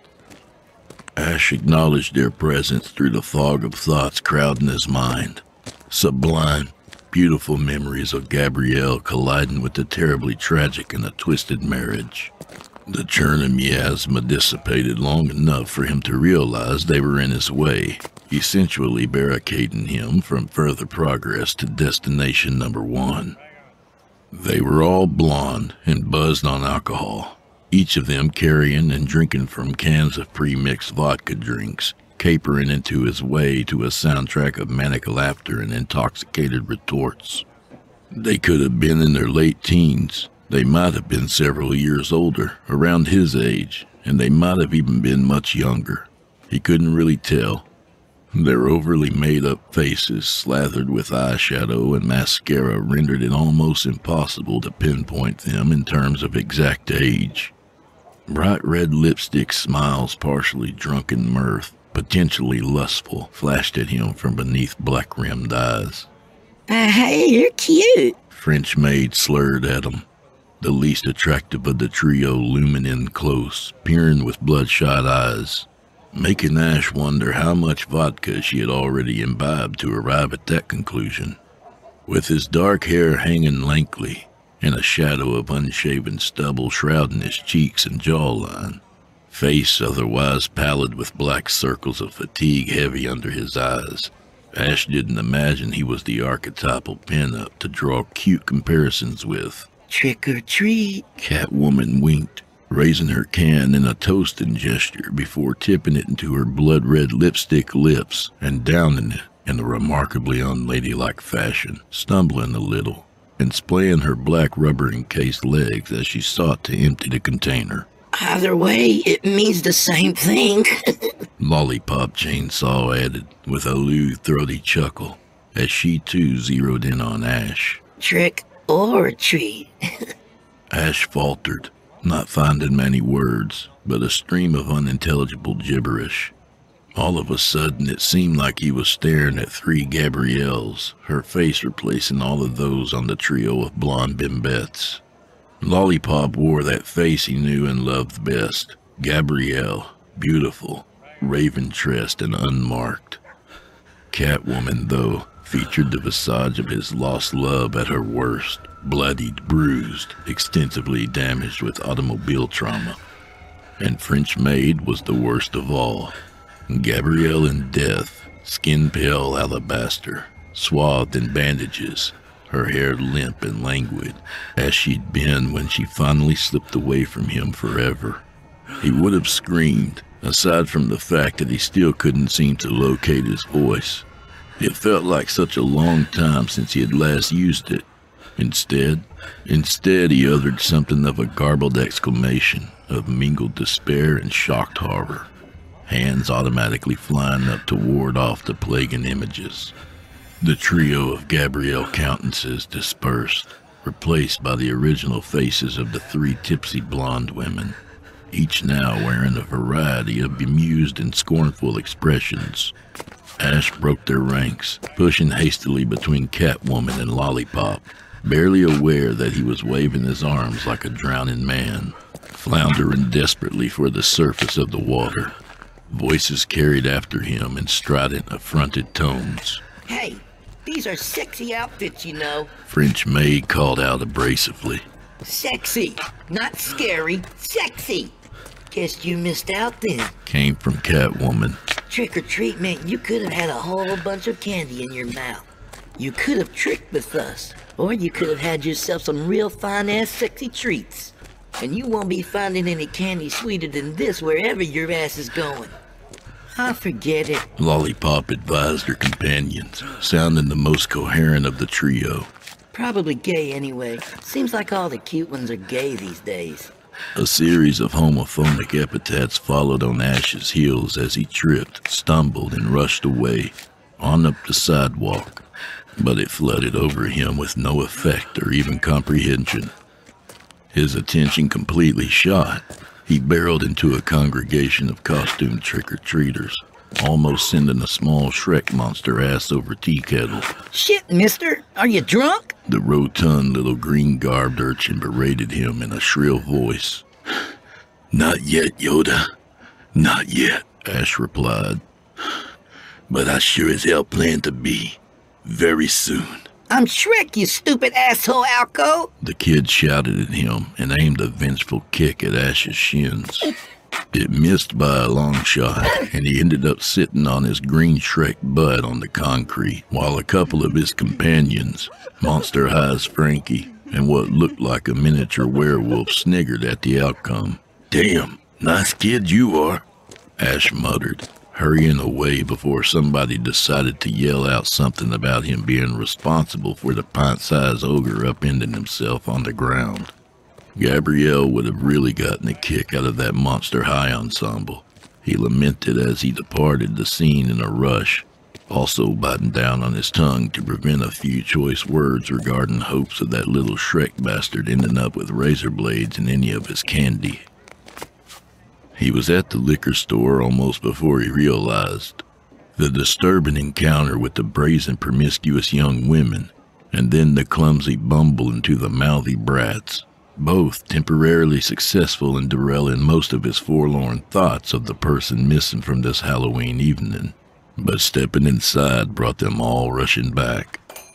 Part of his and Gabrielle's tradition for All Hallows Eve was spending relaxed time perusing the shelves, coolers, and wine racks in the bottle shop, mulling over what to stock up on for boneyard boozing or cemetery sipping, waiting for twilight to emerge. They both had a preference for reds, so they'd debate over what looked best, what suited the mood, the knowledge of where they were going to go and what they were planning to do once they exited the store. Always kicking in illicit tingly thrills, sparking great excitement in them both. Wine was more often than not the drink of choice, but occasionally it was spirits too, naturally. Ash was responsible for coining the completely lame joke that perhaps if they elected to imbibe in spirits, maybe they stood a better chance of attracting the spirits or drawing them out of their dead world. It was a tired, inane line, and he certainly wouldn't have ever been the first to use it in some context, but Gabrielle loved it all the same, delighted by his ridiculous humor. The concept of whiling away time surrounded by bottles and bottles of all kinds of alcohol, just pouring through them looking for the right one, talking together and making evening plans might not have been too much to others, but it was their tradition, and it was all part of the fabric used to create their All Hallows tapestry. Now it was just Ash, feeling alone, adrift and lost in an establishment which used to bring him so much simple happiness. Still, he was here now, ensconced in the first of two destinations he had on this forsaken night, and not about to alter his own determined plans, regardless how much he felt like running out of here and away from so many flooding memories. It wouldn't matter. He couldn't run away from them anyway. 6 months had gone and the pain was still as sharp as ever, ragged and raw, especially tonight. It wouldn't ever go away, and he sure as fuck couldn't hope to outrun it. Unlike any of the preceding October evenings, Ash didn't waste time in here.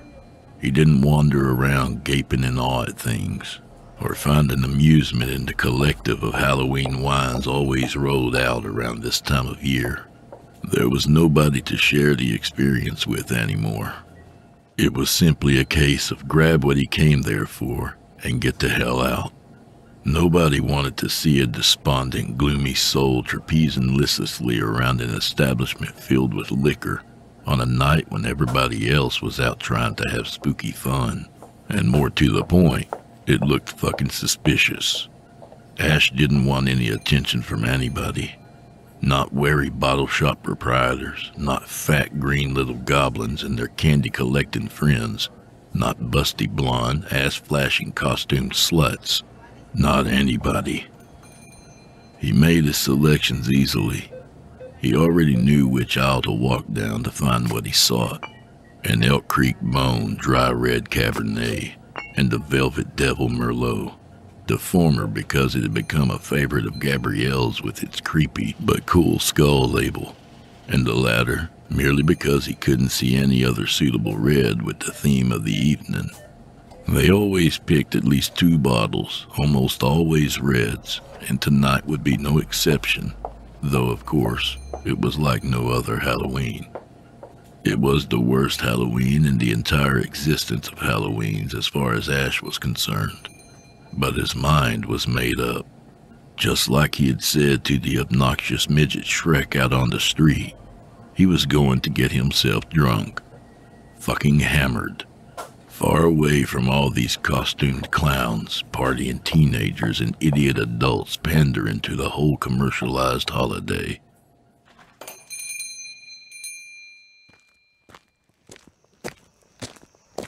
From the town center of Cinnamon Grove, with its hive of activity, color, and garish costumed characters, Ash made his way through the place with his last solitary destination in mind. The same place he'd been going to without fail for 6 months now. Scarall Cemetery. Gabriella's grave. No flowers this time, no keepsakes. Nothing to lay on her grave as mementos tonight. No spine-tingling traditional spirit-chasing plans or desires to be in the right place at the right time when those world boundaries overlapped. Just a pact Ash made with himself to honor the memory of what they used to do. He would be drinking in a graveyard, drinking with Gabrielle, or at least drinking with her memory while she lay cold, interred in the embrace of the earth. Never to indulge in the celebration again. Maybe I scored a bad batch of Bone Dry, and I'll wind up with a severe case of alcohol poisoning, Ash thought with more than a twinge of bitter resentment. A fatal case. Then I'll be able to join Gabby. Musing morosely over the whole celebratory tradition the pair of lovers had cultivated over several years, he realized he had never really contemplated until now how strange, morbid, or indeed disrespectful others might have viewed their methods of enjoying the night. It wasn't as though they had ever desecrated grave sites or knowingly caused any willful damage or anything of the sort, but the whole notion of getting inebriated, tinkering with Ouija boards and cards, and having sex on cemetery grounds could hardly be viewed as the pinnacle of good taste. Ash knew without a shadow of a doubt that he would be horrified by the thought of daring couples tipsy on wine or stoned, fucking on or around Gabrielle's grave, even dancing on it, perhaps inadvertently breaking things, whether it was in their initial plans to do so or not. He wondered what he would actually do if he turned up to find just that sort of scene greeting his arrival. Every way he imagined he would react, spying on some pair of naked, writhing young drunks atop the final resting place of Gabby, would involve some kind of furious, righteous anger. But he suspected if it had really come down to that scenario, he would more than likely stand there in a stupid fugue, frozen, stupefied. What seemed so right and normal for Gabby and him a year ago seemed so different from this lonely perspective now, maybe even a little wrong. And he hated his mind wandering in routes where he started questioning what had been some of the greatest moments of his life. As he left the main part of town behind in the distance, the sounds of laughter, gleeful shouting, traffic noise, and other conglomerations of sound, which were fundamentally a torment to him, faded away into a mingled indistinct hum. It left him drenched in quiescence with his austere ruminations, but that was how he preferred it to be. Silence didn't chase the ghosts from his head, but it was better than being faced with immediate All Hallows Eve sights that possessed the ability to throw him right back to this time last year, the year before and further back, each time with Gabrielle present. The sudden abrasive bark of a dog burst out of the shadows somewhere nearby, triggering a jolt of panic in Ash, setting the hairs on the back of his neck on end. He cast alarmed eyes around, seeing no sign of the aggressive-sounding canine. The sudden snarl of sound, strident and close, made his palms sweaty, and snapped him temporarily out of his pensive ponderings. Enough to be concerned he was about to be attacked by some feral beast lunging from the undergrowth around here. Breaths came in fast, shallow huffs as Ash tried to pinpoint whether the animal was loose or if it was actually restrained some short distance away. It hadn't emerged yet, so he was hopeful of the latter, though the sobering thought that it may now be stalking him from its shadowed position had him hurrying along as fast as he dared. Eventually, he came to the conclusion that the dog was somewhere behind a fence, in a yard, or chained up, or was somehow otherwise preoccupied, and not about to launch a sudden attack on him, and he let out a shaky laugh as he slowed his pace back down to a normal walk. How incongruous of him to suddenly fear for his mortality, or be concerned by the imminent threat of some perceived dangerous canine, when less than a minute prior, he had been wishing death by alcohol poisoning upon himself. Still, croaking in a sodden, intoxicated coma, passed out on the earth, was probably a better way to go than having fangs buried in his throat. But then again, being essentially entombed in the twisted metal wreckage of an automobile accident was hardly the #1 choice for shuffling off the mortal coil either. With that, Gabrielle inevitably crept back into his thoughts. Back when they were together on these intrepid expeditions, there was no fear present in either of them, no matter what creepy places they frequented, or what potentially dangerous areas they traveled through. With possible risks and unseen threats lurking around any corner, it didn't matter. They were invincible, untouchable, bolstered on bravado and the intoxication of each other's company, reveling in the night and whatever menace might crackle in the air around them. Yet here he was, jumping at shadows, just about pissing himself at the suggestion a rabid stray may have had him in his sights. He and Gabrielle encountered far worse over the handful of years they had strengthened this annual mission into something to look forward to with unbridled delight. They'd been tailed and stalked by malevolent hobo sorts with motives unknown, threatened with rape and bodily harm by carloads of young hoodlums, had mentally deranged meth addicts accosting them, not to mention these multiple close calls with police and other forms of security. The unbalanced groundskeeper of Cinnamon Grove's other main cemetery, just to mention a handful, and not batted an eyelid, no fear crowding either one of them. Untouchable.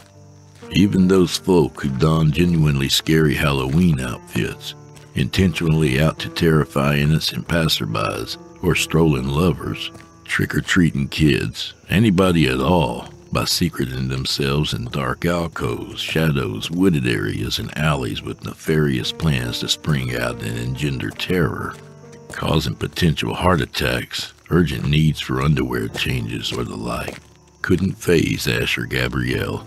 They looked forward to it, tried to anticipate what fiend might be hiding, trying to put the frighteners into them, and where they might come from. They got it down to a fine art, too, nailing the best surprise zones, and most of these pranksters were predictable, returning to the same places time and time again. Now, if one of them abruptly lunged from the darkness screaming like a demented banshee, or cackling in a fashion of an unhinged lunatic, Ash felt as though his heart might just stop on the spot, regardless of his prior knowledge of their usual haunts. The fact that he might be expecting something to happen. Without Gabrielle, his bravado was gone. Without her, his everything was gone.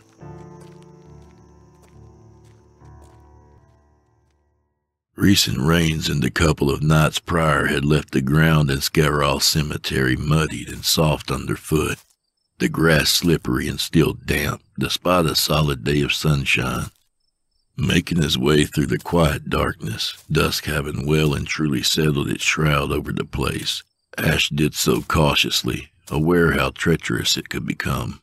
The fact that he was fully intending on drinking himself into some state of oblivion seemed irrelevant.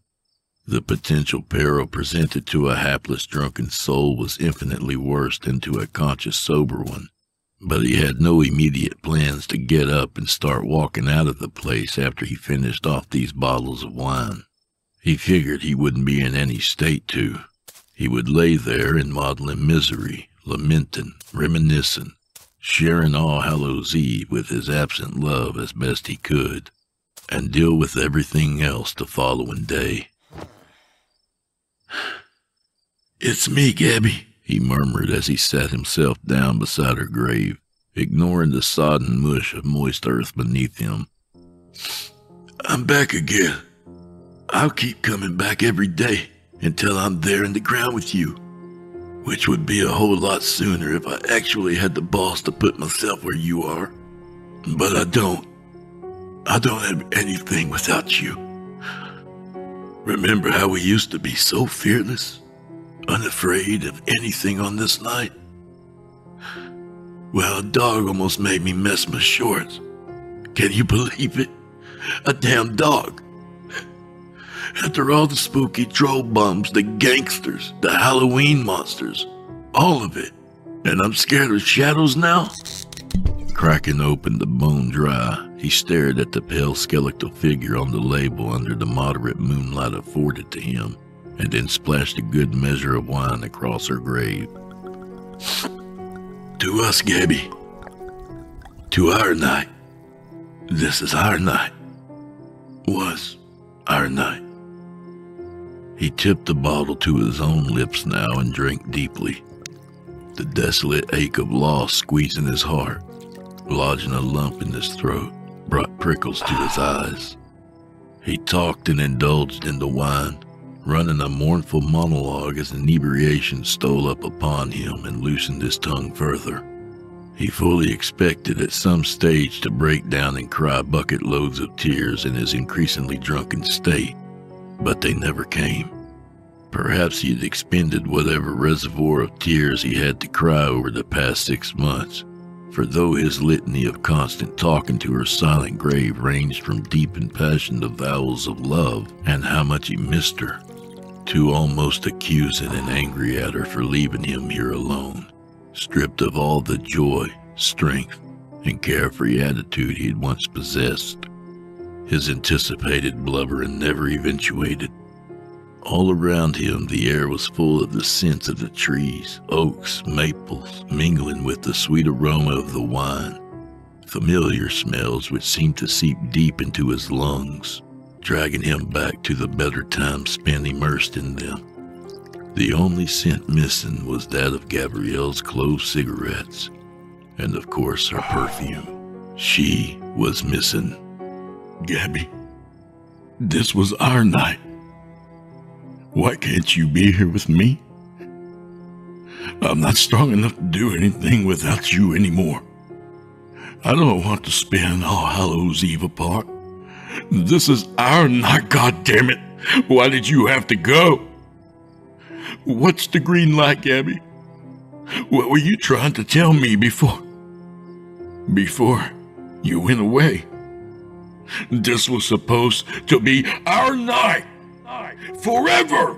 Ash scarcely acknowledged that he was yelling now, his voice ringing out across the still of the night and the deathly silence of the graveyard, resonating with a timbre that bounced echoes back off mausoleums, was captured in trees and swirled back around him.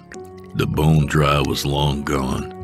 He was making solid headway into the Devil's Merlot, and his inhibitions were shredded away from him. The fear of raising his voice dissipated, leaving him sprawling on her burial place, screaming at the grave dirt. I don't want to be a part! You can't leave me here alone on our night! His voice, trapped in the trees, mocked him until finally he splayed his length atop the moist soil of the tomb. The Merlot bottle tipping front fingers which felt as though they lacked the strength or cohesion to properly grasp, spilling trickles into the ground. Time may as well have stood still or stretched itself out into some sort of eternal vacuum.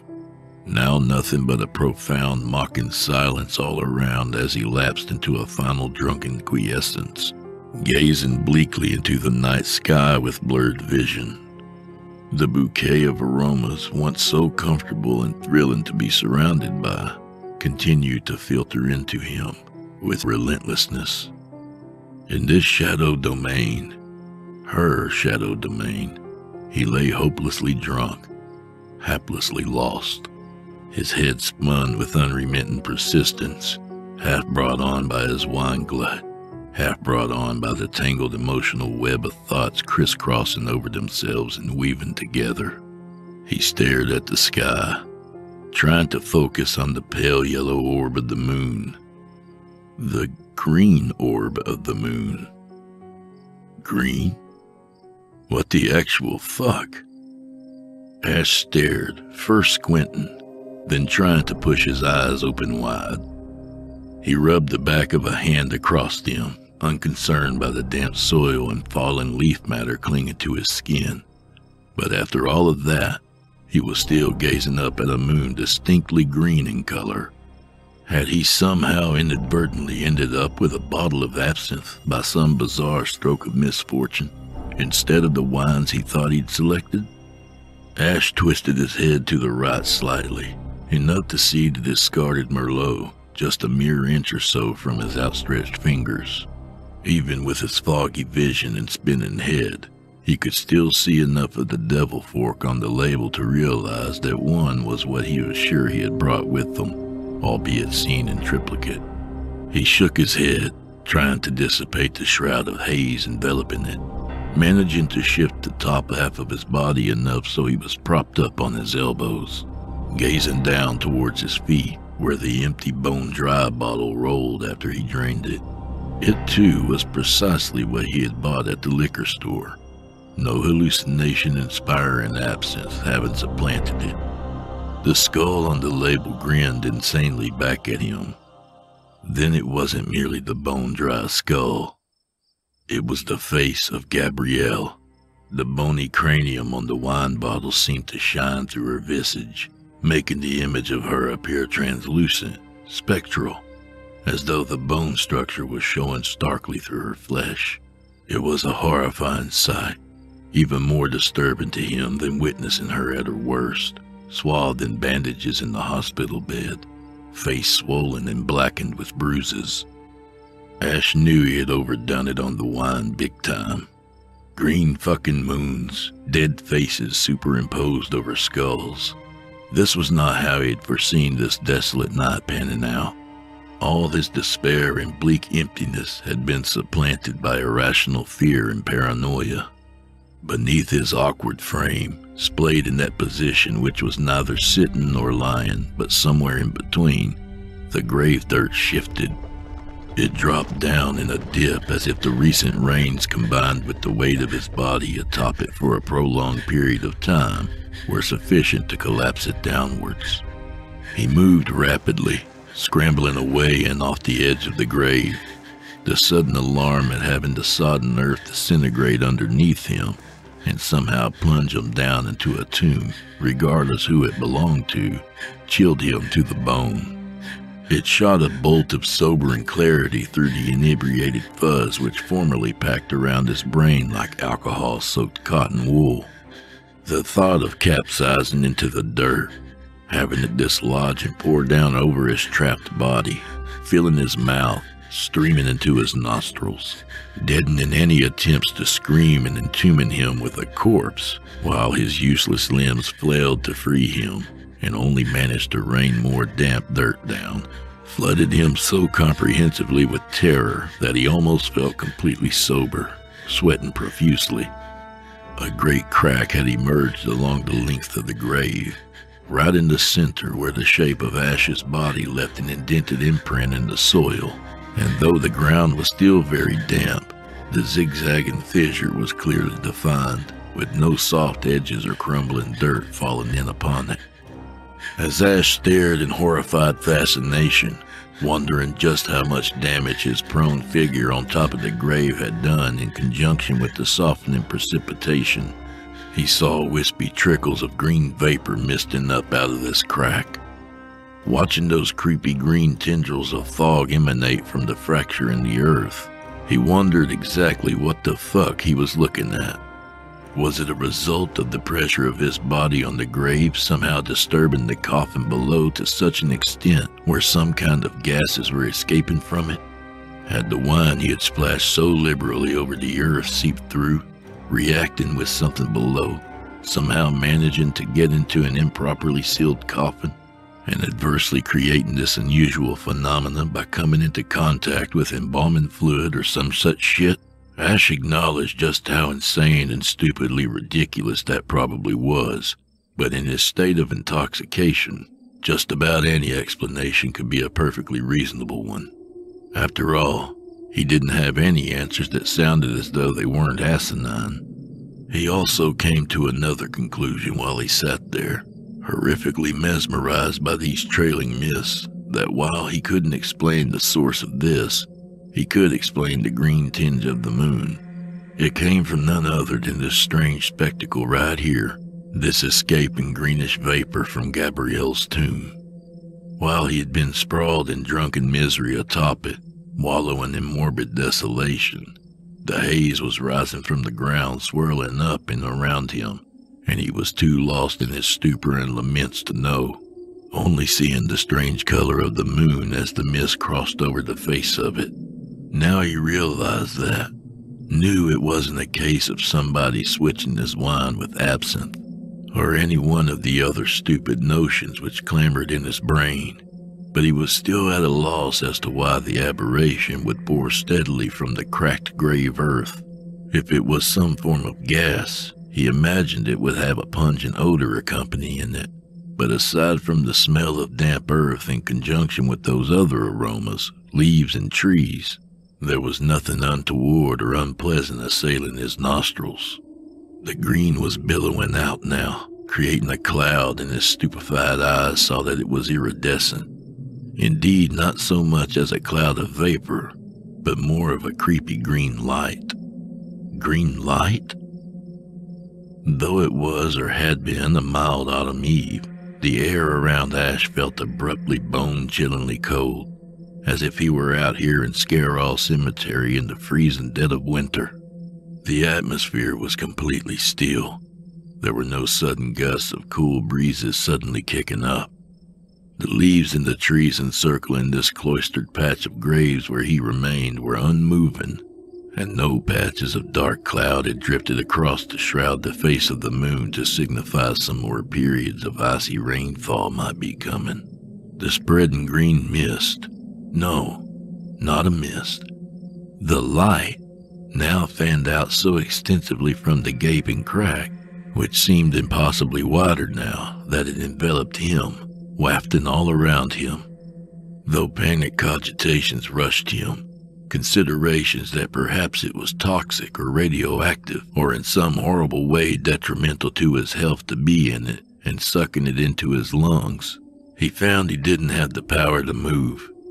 Entranced, he stayed still, so much so that he was fundamentally frozen, rooted to the spot. He supposed the alarming drop in temperature must have been attributable to this freakish phenomena, but couldn't fathom how or why. A human hand reached up out of the widening crevice in Gabrielle's grave. Ash shit himself, not quite literally, but as good as. His heart jolted with an erratic spasm that felt as if it were taking a jackhammer to the insides of his chest. attempting to bust the cage of his ribs in a bid to be free. Either that or send itself into a coronary. He scrambled backwards, crabbing completely away from the grave, an eerie high-pitched whining noise escaping from his lips. The slick, damp grass was treacherous beneath him, even in this hunched, half-seated position low to the ground. Both hands slipped in it, landing him on his back. He was sweating so copiously now that the skies may well have opened up and drenched him in a sudden downpour, albeit one that left him clammy, and so glacially chilled that it felt as though a freeze was invading the very marrow in his bones. The hand protruding from the open grave was a small, delicate one, a female hand. It was joined by another one. Gabrielle crawled up and out of her tomb.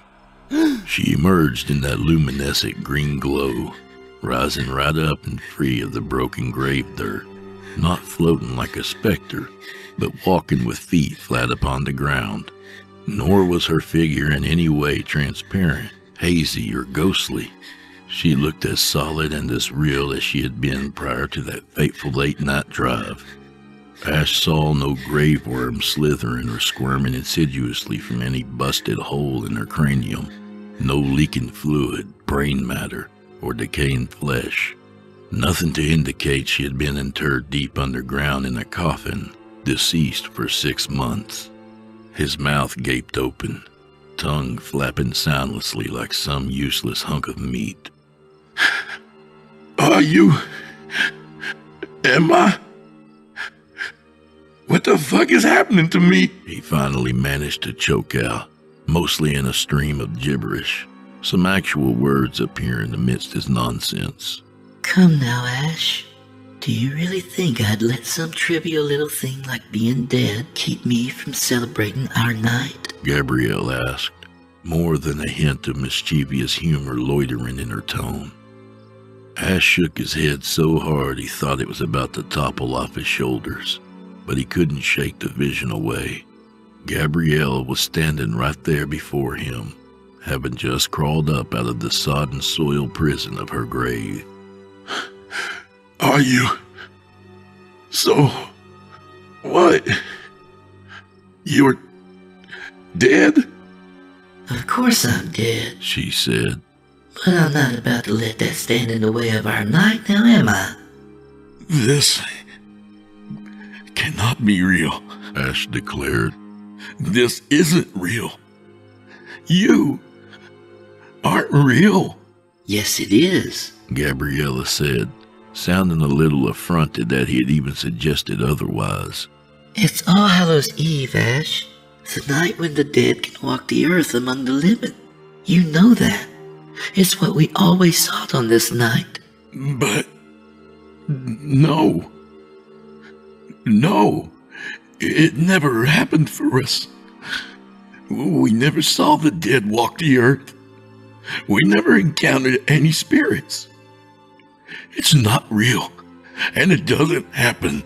She was so close to him now that he could smell not moist grave soil, rotten flesh, or the stench of decay, but the heady aroma of her perfume blended with a faint waft of clove cigarettes. The aromas missing from the bouquet at the beginning of his evening here by her graveside, brought to him by some freakish, unspoken, but granted wish. It is happening, though, sweet Ash. It is happening. Have a look around you. Those small, shapely hands, tipped with long, slender fingers, reached out to him, taking his hands and urging him up. He found himself standing, whether he wanted to or not. He did as she suggested, casting his eyes all around, peering through the diaphanous sheen of the green light cocooning them. Scarall Cemetery was no longer the deserted domain of quiescence it had been when he had arrived, escaping the Halloween mayhem of town. It was teeming with movement, unsettling and unbelievable activity, and if Ash lacked comprehension of the various things already witnessed thus far tonight, what he was seeing now really fucked with his head. Graves were splitting open as far across the fields and span of the cemetery as he could see. The doors to ornate mausoleums cracking open, tombs and simple resting places being disturbed from within. Each unsettled place disgorged its occupants. Some even seemed to appear out of thin air, blinking into existence in this shadow domain. Solid shapes taking form in areas where previously nothing was. Unlike the vision of Gabrielle, not all of these All-Hallows souls were unmarked or undamaged, or in any kind of pristine condition. Many wore the gruesome memories of their deaths, some reprehensibly violent and hideous. Others were in complete states of nudity, slashed throats dribbling blood, battered heads with misshapen form and brain leakage, bruised, discolored flesh, and lacerated skin adorned many, while others looked as though they could simply be mistaken for visitors to the graveyard rather than long-term residents. Inconceivably, some of them also carried implements in their hands, things like long-bladed knives, axes, lengths of chain, even coiled loops of rope. Gazing with disbelief upon this, Ash knew these particular souls were not seeking to celebrate the eve among the living with plans of good-natured, harmless fun. His blood was sluggish ice water in his veins. He couldn't tear his eyes away from the hideous mass exodus of the cemetery, watching as the whole ensemble of risen dead swarmed and made their way towards Cinnamon Grove, and wouldn't have until a cool hand touched his face, dragging his vision away from the sight. Now, do you see? Gabrielle asked him, penetrating his eyes with a fierce intensity that was unnerving. I told you not to fear the green light, because it meant I would be coming back to you on our night to celebrate it together. And here I am. What does that mean?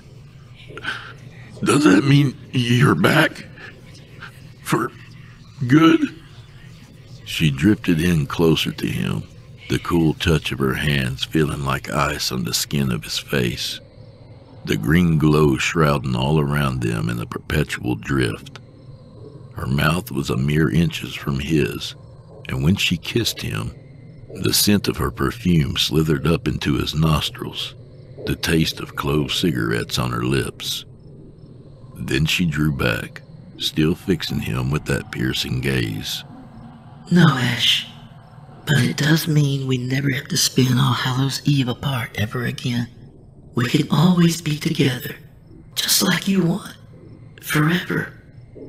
Then her hands trailed from his face, down his body, wrapping around him in an embrace so tight it felt like bones would crack and shatter.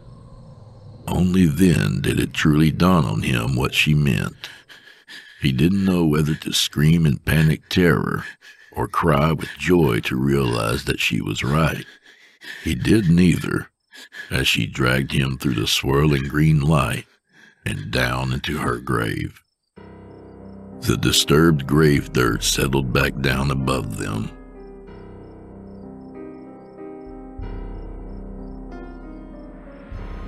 All of the other denizens of Scarall Cemetery would find what they sought down in Cinnamon Grove, but Gabrielle had exactly what she wanted. Now she and Ash would spend every All Hallows Eve together, forever, in her shadow domain.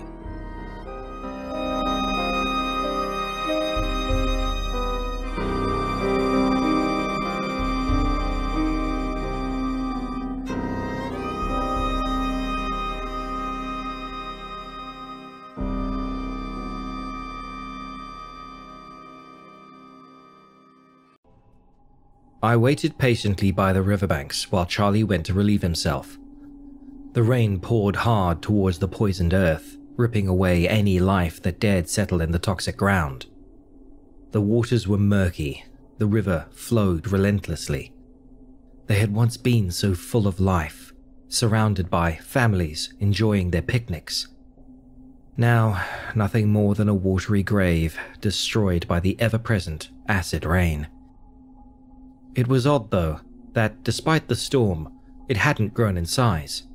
It had remained the same monotonous body of water, only disturbed by the occasional piece of driftwood floating downstream. "Charlie! Hurry up! It's getting dark!" I yelled to my son as he tried to relieve himself behind a barren tree. "I'm trying!" he shouted back. I couldn't blame him. Taking a piss was harder than one would have thought while soaking wet and freezing cold. He turned silent. I decided to give him some space while I rested up by the riverbank. My body had grown frail in the past year. After supplies diminished, both food and water had become a scarce, invaluable resource. I thought it ironic that we would most likely die from dehydration, all the while soaked wet from the sulfuric piss falling down from above. My train of thought was disturbed by what seemed like an oddly shaped tree stump approaching from upriver. I fixed my attention to it as it drifted closer, and realized it wasn't a piece of wood, but a corpse. "Fuck it, not again," I mumbled to myself. It had been flayed from top to bottom, not an inch of skin remaining on its bloody surface. Behind it followed another dozen dead bodies, all floating peacefully on top of the water, in various stages of mutilation.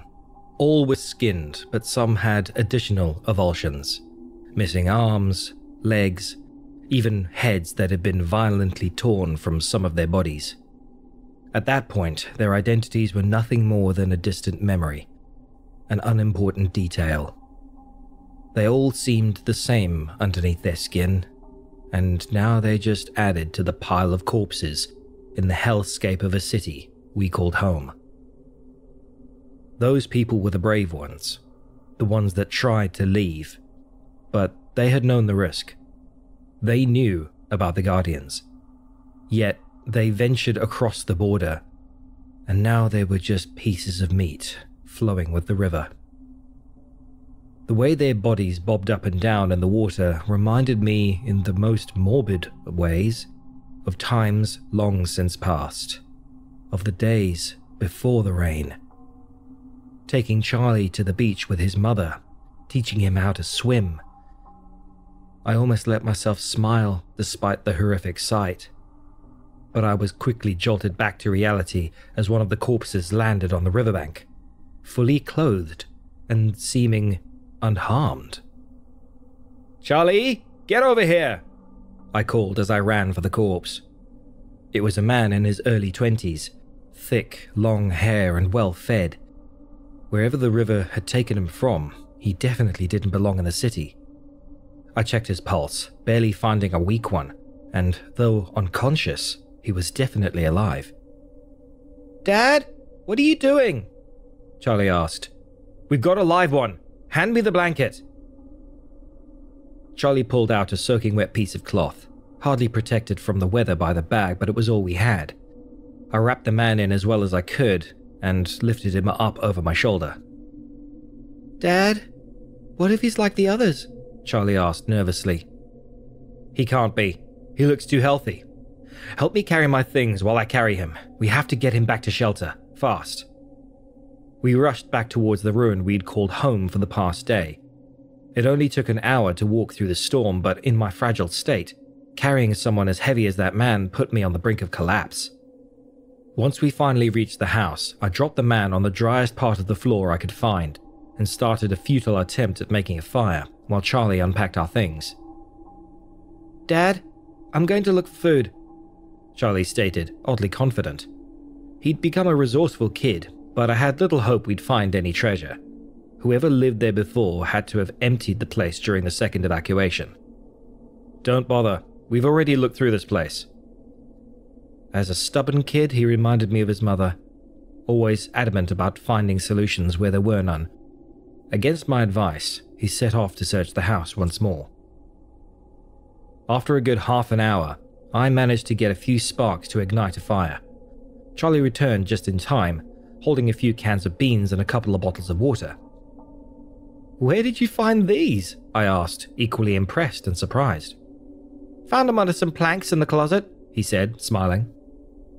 People had gotten clever during the storm. As food supplies grew short and we lost contact with the outside world, people got serious about hiding their most valuable belongings. And a world where nothing ever grew, where food couldn't be made, gold and money had lost their purpose. You did good, Charlie. I'm proud of you. The man grunted, starting to wake up. What happened? He asked weakly. I knelt down beside him, trying my best to keep him calm. Don't worry, you're safe, I said. What's your name? Peter. Great. Peter, my name is John. Do you know where you are? No. I was just out walking, he groaned. Oh, my head. It really hurts. I noticed a gash on the back of his head, covered by his hair. It had stopped bleeding, but it was a nasty cut in risk of getting infected.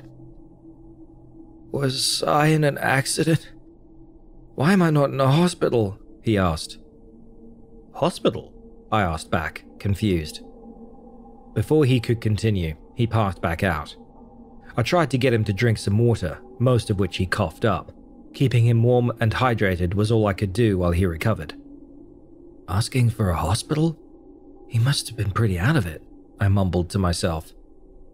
I turned back to Charlie. He was enjoying his expired can of beans, our first meal in 2 days. Hardly a feast, but that didn't matter. We need to get some sleep soon, Charlie. We've got a long trek ahead of us tomorrow. Wait, tell me a story first, he demanded. It was a story I'd told 1,000 times in the past few years, one of the times before the storm. A story about a world Charlie was far too young to remember, but he'd seen a minuscule part of it, and I wanted to keep that glimpse alive, if only as a distant dream. You want to hear about the sun? I asked. He nodded happily. All right, come sit with me. Let's try and get dry before we pass out for the night. We huddled up under the blanket, almost dry from the fire, and for the 1,001st time, I told him about the past. You know the sky is blue? Beyond the darkness and thick clouds we see outside, there's a whole world without rain, without thunder and lightning. And in the center of it all, we have the sun. It's a bright yellow ball hanging up there, watching over us, keeping us warm. Even now, it's giving us life, but it's not as strong as it used to be. It's hidden, like an invaluable treasure. Many years ago, we lived in the sun with your mother. We were so happy. I paused for a moment. Talking about my wife was a hard task, considering how we lost her. Charlie didn't remember, of course, but it stung deep inside my chest, like a cold hand wrapping around my aching heart. I sighed before I continued. She loved taking us to the beach. Endless oceans and soft sand beneath our feet. It was so warm and so bright that we had to eat ice cream just to cool down. Sometimes we even wanted to get wet. We dove into the water, but they weren't dark and grimy. They were crystal clear, blue like the color of your eyes. But it's gone now, isn't it? I'm sure it's out there somewhere. And I promise you, as soon as we can find a way past the Guardians, I'll take you there. You'll see the sun again, Charlie. I promise. I talked more about his mother until he fell asleep. As much as it pained me, I felt it important that he knew what a wonderful woman she was. As night fell over us, the storm worsened, turning from heavy rain to a murderous blizzard. As usual, I found it hard to sleep, always worrying the house might collapse as so many buildings had. But Charlie slept blissfully, too young to comprehend the true dangers of the world. Dad? Dad? The man is waking up! I awoke to Charlie shaking me. Though I was usually a light sleeper, I somehow barely came to, even as Charlie yelled. Peter was coughing, begging for water. After spending the whole night unconscious, he was finally coming back to it. Water, water, please, he said. I helped him sit up to drink. How are you feeling? Oh man, I'm still here? I thought it was all a dream, he said as he looked around the room. Are we in a abandoned house or something? Well, Peter, it's not abandoned anymore, I joked, stupidly trying to brighten the mood. Shouldn't I be in a hospital? He asked again. I was confused, but he'd suffered a fairly traumatic head injury, so I let the question slide while I started breakfast. I cooked up some beans and offered them to Peter. Without supplies, I couldn't do much for his wound, only observe and hope a fever didn't fester. Do you know where we are? I asked, trying to get an idea of his state of mind. I don't know. I don't remember anything other than walking around. I was heading for a picnic, I think. Then there was a bright flash, and next thing I know, I wake up here. A picnic? Yeah, it's been the warmest summer in years, they say. I wanted to enjoy the weather, but by the look of the rain outside, I guess that didn't last very long. Warm summer? Picnics? It had become clear how confused he really was. We're in Greenville, I said. Greenville? I've never heard of that name. I come from Portland. Portland wasn't anywhere nearby. Closest town over would have been Clint, but God knows what still existed beyond the boundaries of our hellhole. You have sun in Portland? Yeah, blazing, burning sun every day for the past month. For a moment, I considered the fact that the world had kept going long after our city's demise. That despite our hardship, there existed a better place where life thrived. Yet I knew leaving would be impossible. You're telling me the world is still going? That outside of this shit, people are just living normal lives? Of course. We never even heard about a storm destroying a city. No one knows about Greenville. This is all a bit bizarre. I stood up and paced around the room, 1,000 thoughts and ideas flowing through my mind. The world hadn't ended.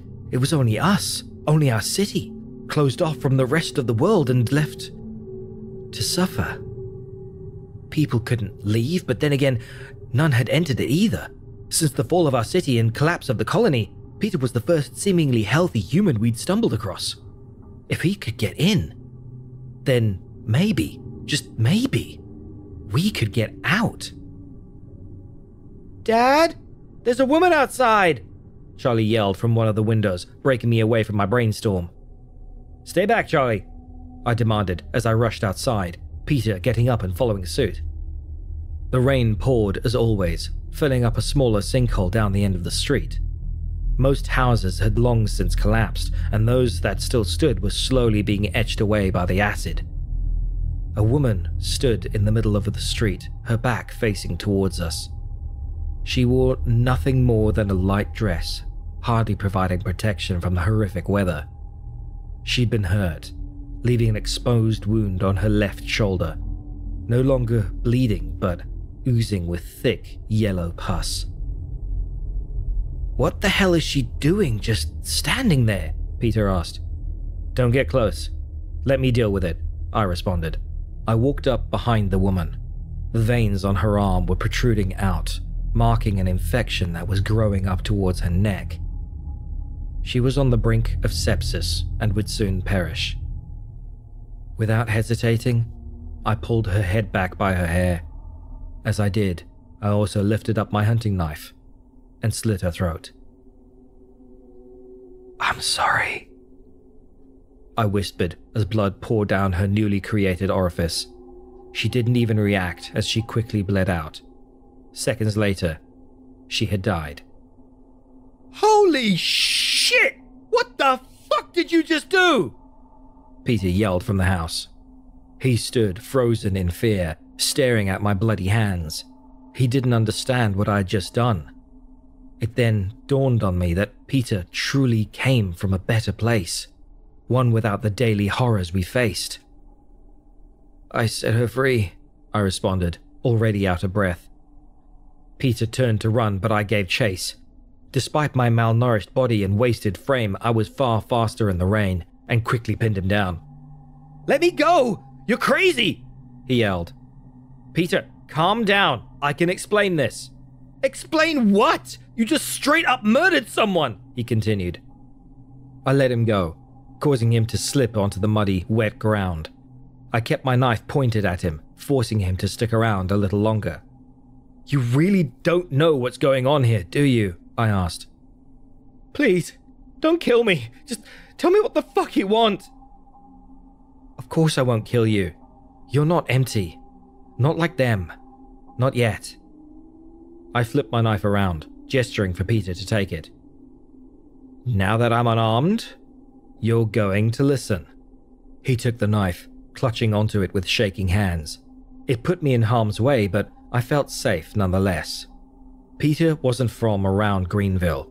He'd been sheltered, safe from the nightmare that had been our lives for the past years, meaning that he still didn't have murder in his heart. "Why did you kill her?" he asked with a shaky voice. "Because she was already dead. The parts of her that matters anyway. You notice the wound on her arm? Her clear apathy towards it? It's because she's one of them. One of the empty people." "What do you mean, empty people?" I walked back over to the corpse of the thing I'd just killed, turning her over to see her face. Full of scratches, even an eye missing, probably from walking into walls and debris lying around. "It's the rain," I said calmly while presenting the wounds of someone who'd clearly given up on their own well-being. "It changes people, hollows them out, taking away their memories, stripping them of all emotion. That's the fate of most people living in this city, and whatever they once were, accountants, mechanics, doctors, they ain't anymore. All they do now is walk around, get hurt, and die." "Then why kill them?"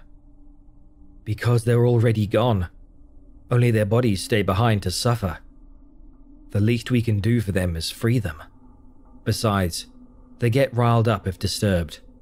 Sometimes they get violent." He'd lowered his guard by then, either from believing my story or because he simply didn't have much of a choice. Peter was trapped alongside us in the storm, unable to survive without my help, but unbeknownst to him, he could be our ticket out of there. "How long have you been here?" was all he asked. 7 years. Peter collapsed to the ground in disbelief, fearing he'd suffer the same fate. I walked over and put a comforting hand on his shoulder, mustering as much confidence as I could into the next few words. "But now, we're all getting out of here. Together." My plan was simple enough in theory. Follow the river and retrace its path back towards where it grabbed Peter. It might have given us a safe way past the Guardians lurking in the dark territory. While we got ready for the day's trek, I felt hopeful. For the first time in about 6 years, I truly believed we stood a chance. During the early days of the storm, we'd all been a part of a mass evacuation. As the first buildings fell to the sinkholes created by the downpour, people started to panic. The evacuation itself was a shit show. Thousands of cars immediately congested on the highway. As a last resort, we attempted to flee on foot with the pitch black clouds looming above us, striking down with lightning ever so often, seeming to appear from the ground itself. My family and I were quite far in the back, and when reaching the border out of the city, we halted in our steps.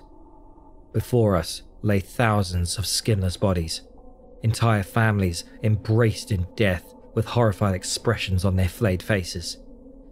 In the blink of an eye, well over 100,000 people had been slaughtered, repurposed for a meat wall spanning around the entire city, keeping us trapped. The mere fact that Peter got inside ignited a fresh wave of hope throughout my body. It meant that there had to be a weak spot in the dark territory, one where we could escape through. Charlie presented us with a few bottles of water he'd found while searching the neighboring houses. It wasn't much to keep us going, but I'd found a new source of motivation. "So, we're leaving the city?" Peter asked. "That's right. If a better place exists, I have to get my son there." "Mind me asking why you haven't left already? I mean, this place isn't all that great." "Because it's dangerous, Peter. People have tried and died." "What makes you so sure we'll survive then?" he asked, looking at me with a mix of fear and confusion. "Because now we know it's possible. You got in. That means we can get out." A few more bodies had landed on the riverbank where we found Peter the day before. Unlike him, they were beyond saving, flayed and mutilated like all the others. Peter looked at them in disbelief and disgust, unable to believe the horrors that lay before him. What happened to them?" he asked. "Those are the people that tried to leave," I said. And that's where we're heading?" he continued, panicked. "Listen to me, Peter. There's no food, no water, nothing left in the city for us. We either take our chances here or we die from thirst and starvation in the city. Remember that you made it in here, and I promise you a better chance if we keep going." We followed the river upstream, half a day's trek just to get to the bridge. The rest would be spent crossing it. The bridge was the name given to a collection of sinkholes spanning around the city, 96 miles wide and 2 miles across. A place of destruction and almost impossible to pass. A section of the sinkholes had been covered in various debris, cars and corpses, giving it the unfitting name, filling it to the brim to the point we could cross. Hence, a bridge. Despite its dangerous content, it would be our safest route to the other side. Of course, the empty people lurked around the bridge as well, but they were different. Those that existed here still had the basic instinct of escaping, making them far more terrifying than anything found within the city limits. I let my mind wander as we walked slowly by the river. The monotonous flow of water against the harsh tickle of rain was somehow soothing. It brought back memories of the second evacuation and the first empty people. I saw an image of myself holding on to my 3-year-old son with one arm and my wife with the other. We were crushed in the middle of a panicked crowd when my wife, Loretta, suddenly let go. I tried so desperately to grab hold of her again, but she simply stood there, letting the crowd trample her down as we were pulled away. She was left behind, one of the first people to forget themselves, to hollow out and become one of the empty people. Most people could feel it coming on. They knew that they were about to turn, but not her. For whatever reason, it happened within seconds. Following the failed second evacuation, we searched for weeks. Hundreds of colonists looking for their loved ones, but to no avail. Loretta was more than likely one of the empties that had wandered into harm's way, dying from their own neglect. Dad? Dad? What are you doing? Charlie asked as I snapped back to reality. I had stopped moving, lost in my own thoughts, unable to react with the outside world. Dad? "John?" Peter chimed in.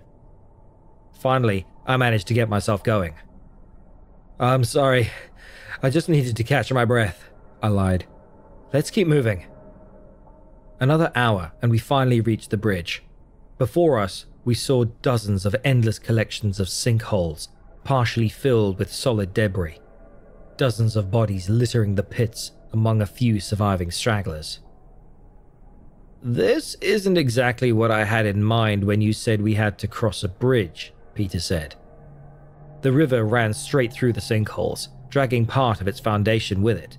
We had to keep a certain distance away from the river, lest we get dragged away with everything else. This is more like a hole, if I'm entirely honest, he continued. I kneeled down beside my son. This would be his first time crossing the bridge without my help. On each prior cross, he'd been too young, and I carried him on my back or had him wait back at the colony. Now that the colony was gone, and I was too weak to carry him, he'd have to manage on his own. You ready to do this, Charlie? I asked. He nodded, as brave as he'd ever been. Listen, there's bound to be a bunch of empty people stuck in the debris. It's going to be dangerous. These empties are different from the ones we've seen in the city. They'll call out for help, they'll beg and bargain, but don't let that fool you. There's no fear, sadness, nor anger in their voices. There'll be no urgency even as they lay there bleeding out. So whatever happens, do not approach them, I said, looking back and forth between Peter and Charlie. They both nodded, confused but diligent. We tied a rope between the three of us. Walking 10 feet apart would ensure that if one of us fell into a pit or sank into the unstable ground, the other two could pull them back up. Charlie, being the lightest, walked at the back of our small group, while I led the charge. It only took a couple of 100 feet before we saw one of the empty people trapped inside a crushed car. Emaciated and pale, probably stuck there for the past year, waiting for someone to pass. It pleaded and begged for us to help, asking in the most apathetic voice possible, completely rid of any emotion. Don't go to the other side without me. I'm fine. I'm fine. I'm fine. I'm fine, it said. Another one we passed had just impaled itself on a piece of debris, bleeding profusely. Within an hour it would be dead, yet it kept talking to us as if nothing had happened. Its words making sense, but all emotion behind them non-existent. Hey, take me with you. Please, please, please. It doesn't hurt, I promise. It doesn't hurt. I'll be okay. I'll be okay. Peter looked with concern at the trapped creatures, worried and sorry about its pitiful state. Let it be, I ordered. We can't help them. He complied and we kept walking. John, how about you tell me how all this happened? Peter asked. I shrugged off his curiosity. It wasn't a memory I wanted to dig into. We're better off focusing on the rough terrain. We ain't got time to talk, I shot back. All right, how about a short summary then? I sighed, already out of breath from the rough trek across the bridge, ignoring him initially, but he kept prying. He wasn't going to let it go. They said the storm would pass in the week, I finally uttered after about the 10th time he asked. We did as we were told, holding up inside our homes, stocking up on food and water as the worst passed. Only it never did. And after a month of the acidic rain etching away at our once friendly city, buildings started collapsing, sinkholes swallowed up the roads, and people died. I sat down on a rock, trying to catch my breath. Talking while wandering was a painful task. Then the people started acting strange. We'd find men, women and children just wandering through the streets at night, wearing nothing more than their nightgowns to protect them from the pouring rain. They had this look in their eyes, as if they weren't aware enough to care about their surroundings. Sometimes they'd even get hurt, break a leg or rupture an artery, yet they just kept walking aimlessly around, ignoring our pleas to just come back inside. Peter stepped out in front of me. That's what happened to your colony? He asked. Our colony was formed after the first 6 months. We gathered as many resources as we could, non-perishable foods and water. Since only 1,000 people survived the first 2 evacuations, we'd figured we'd be fine for a few years at least, but the rain kept pouring. We'd lost contact with the outside world, and anyone brave enough to venture into the dark zone ended up dead. We were trapped, scared and running out of supplies faster than anticipated. You want to know what happens when there's no system to keep people in place? Peter shook his head. I got back up to my feet and we kept moving.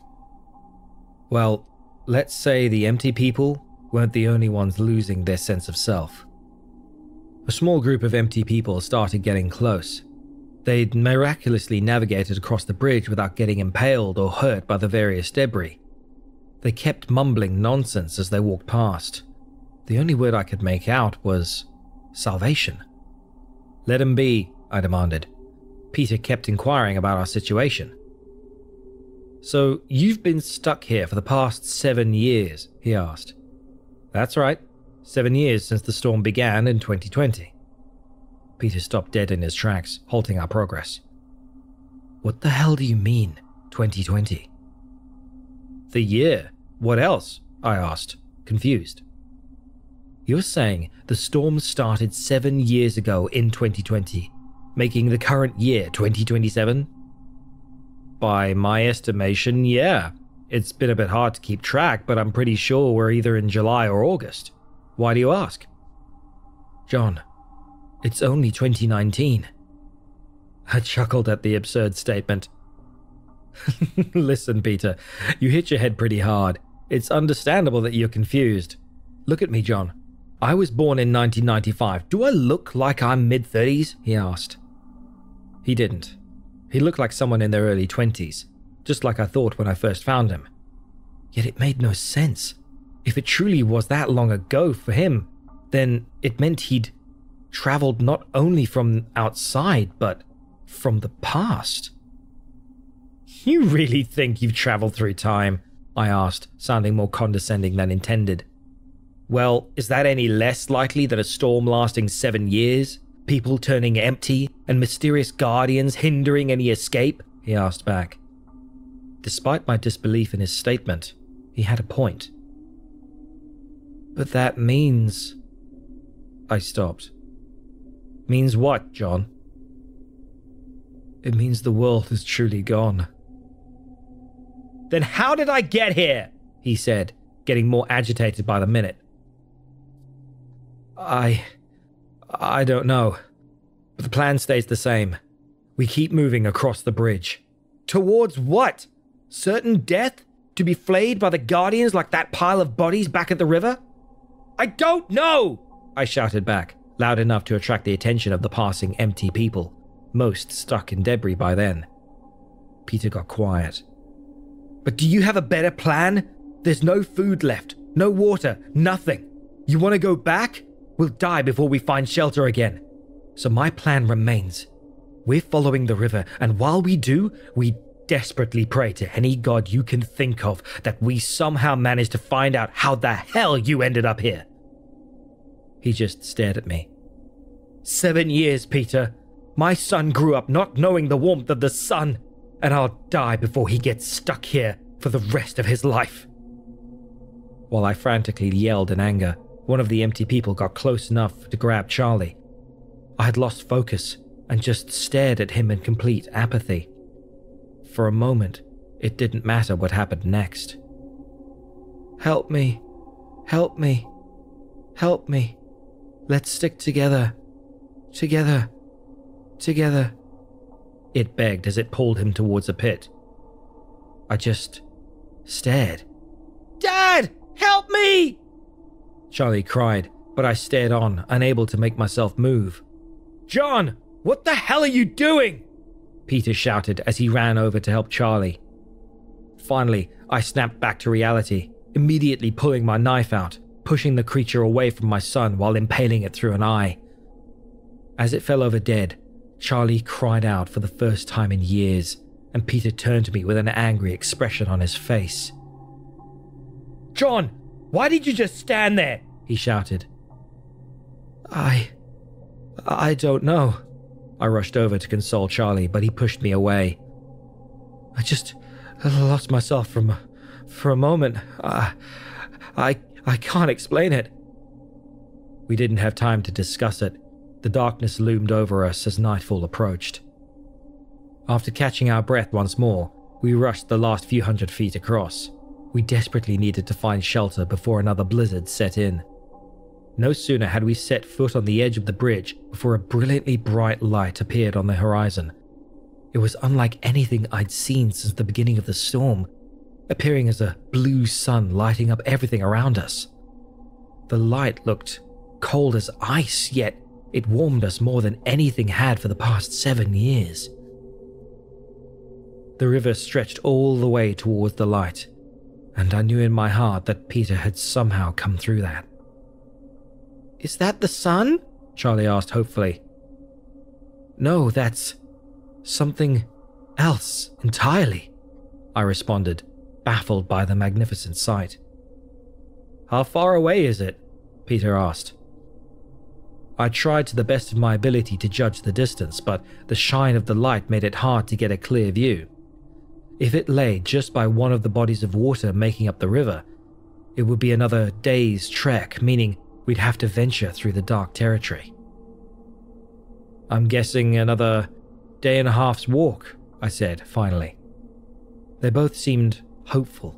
The terrain itself wasn't as rough as the rest of the trip, but I was beginning to realize I might not make it that far. "In any case, we still need to find shelter. We're not traversing the dark territory at night." We searched for an hour before finally finding a partially collapsed warehouse. Not a great cover for the oncoming blizzard, but it was the best that we could do in the outskirts of town.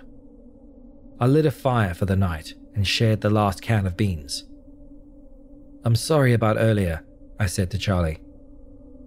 "It's okay," Charlie said, half asleep. "Can you tell me a story?" That night, as Charlie fell asleep, for the first time, I told him about a story of the future, not the past. "I love you. Be good, kid." I remained awake, staring into the embers as the blizzard raged outside. My mind wandered. I tried to keep it focused, but to no avail. I saw images of my wife, memories of digging sandcastles on a beach with Charlie, flashes of wine and dances, the past of a better life. I was tired, worn down to the bone, hollowed out by the rain like so many people before me. In a matter of hours, my mind would be lost and my son would be left alone, fending for himself with someone who clearly didn't belong. Without waking the other two, I sat down to write the final part of my journal. I've kept track of most events during the past 7 years, but I feel like the last few days are the most important. I'm leaving this to you, Peter. When you find me empty in the morning, I need you to take Charlie with you across the dark territory. Bring him to the light and cross over to a better world. You might even have a chance to stop this all from happening. Charlie, I love you. Be good and live a happier life in the sun. I wish I could be there with you up until the end, but my time is up. You deserve so much more than this world has given you, and now you might finally have it. Good luck to you both.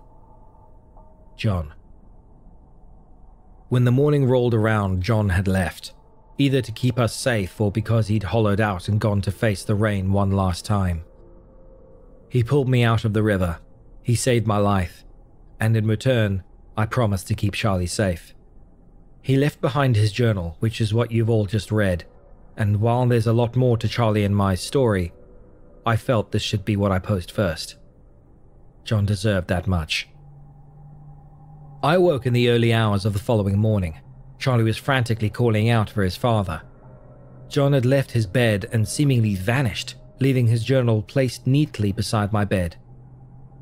We searched the warehouse before I even checked what John had written, but he wasn't inside. I picked up the journal and opened it. I only needed to read the first few lines to realize what had happened. John had turned empty and left instructions to me, telling me to save Charlie. "Dad!" Charlie yelled out as he stormed out the door, back into the rain. John was standing motionless outside, staring towards the horizon. He didn't even react to Charlie's plea for attention. "Dad! What are you doing?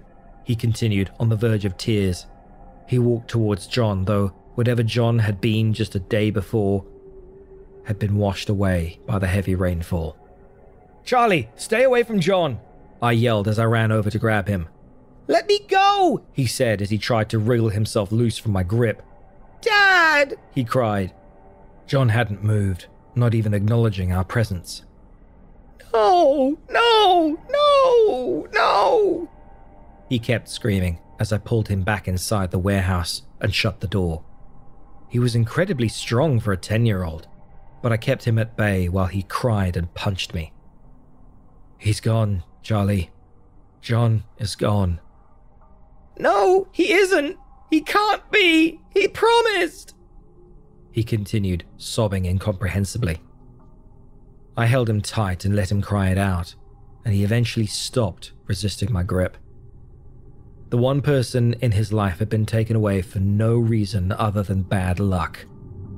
Simply wasted away in a world where humanity became little more than a faint memory. Charlie sat beside the fire, reading John's journal. He silently sobbed as he turned the pages.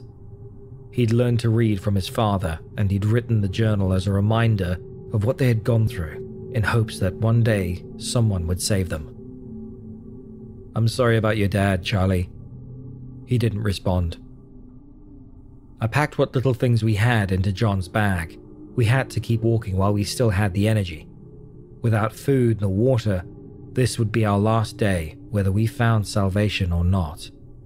When we finally got back outside, John had wandered off. I had the thought of killing what remained of him in the back of my head, to free him like he'd taught me, but now I wouldn't get that chance. Thanks for saving me, John. You were a good man, I mumbled to myself. The light shined bright in the horizon, reflecting off the millions of raindrops, appearing in endless beams shooting through the air. Despite the cold blue color, it made me feel warm to once again wander through light, to once again see the landscape in front of me. Do you want to talk about it? I asked Charlie. He looked at me for a brief moment and shook his head. The river got wider as we proceeded. In the distance, something that looked like a wall appeared, spanning endlessly in each direction around the city. What's that wall? I asked. It's the flesh.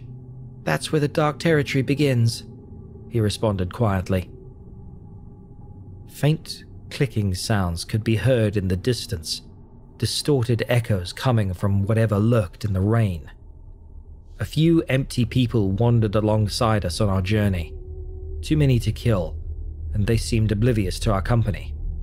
They had come from all directions, but each were pulled towards the light.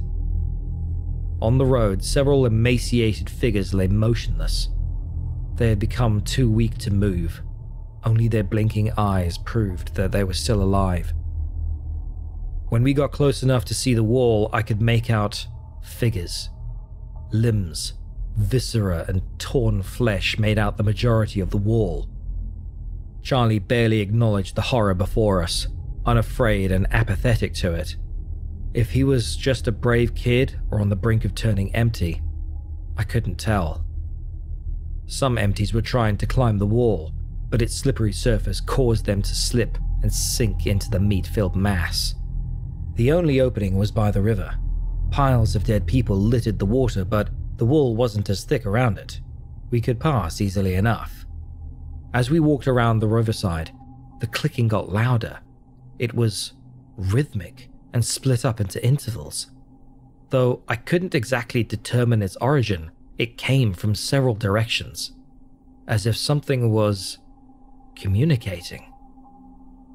On the other side of the wall, we were faced with a new type of nightmare. The entire land had turned into an impossible fleshscape, with what appeared as muscles, tendons, and blood vessels covering every inch of its surface. A single empty person made it above the wall and wandered across the flesh.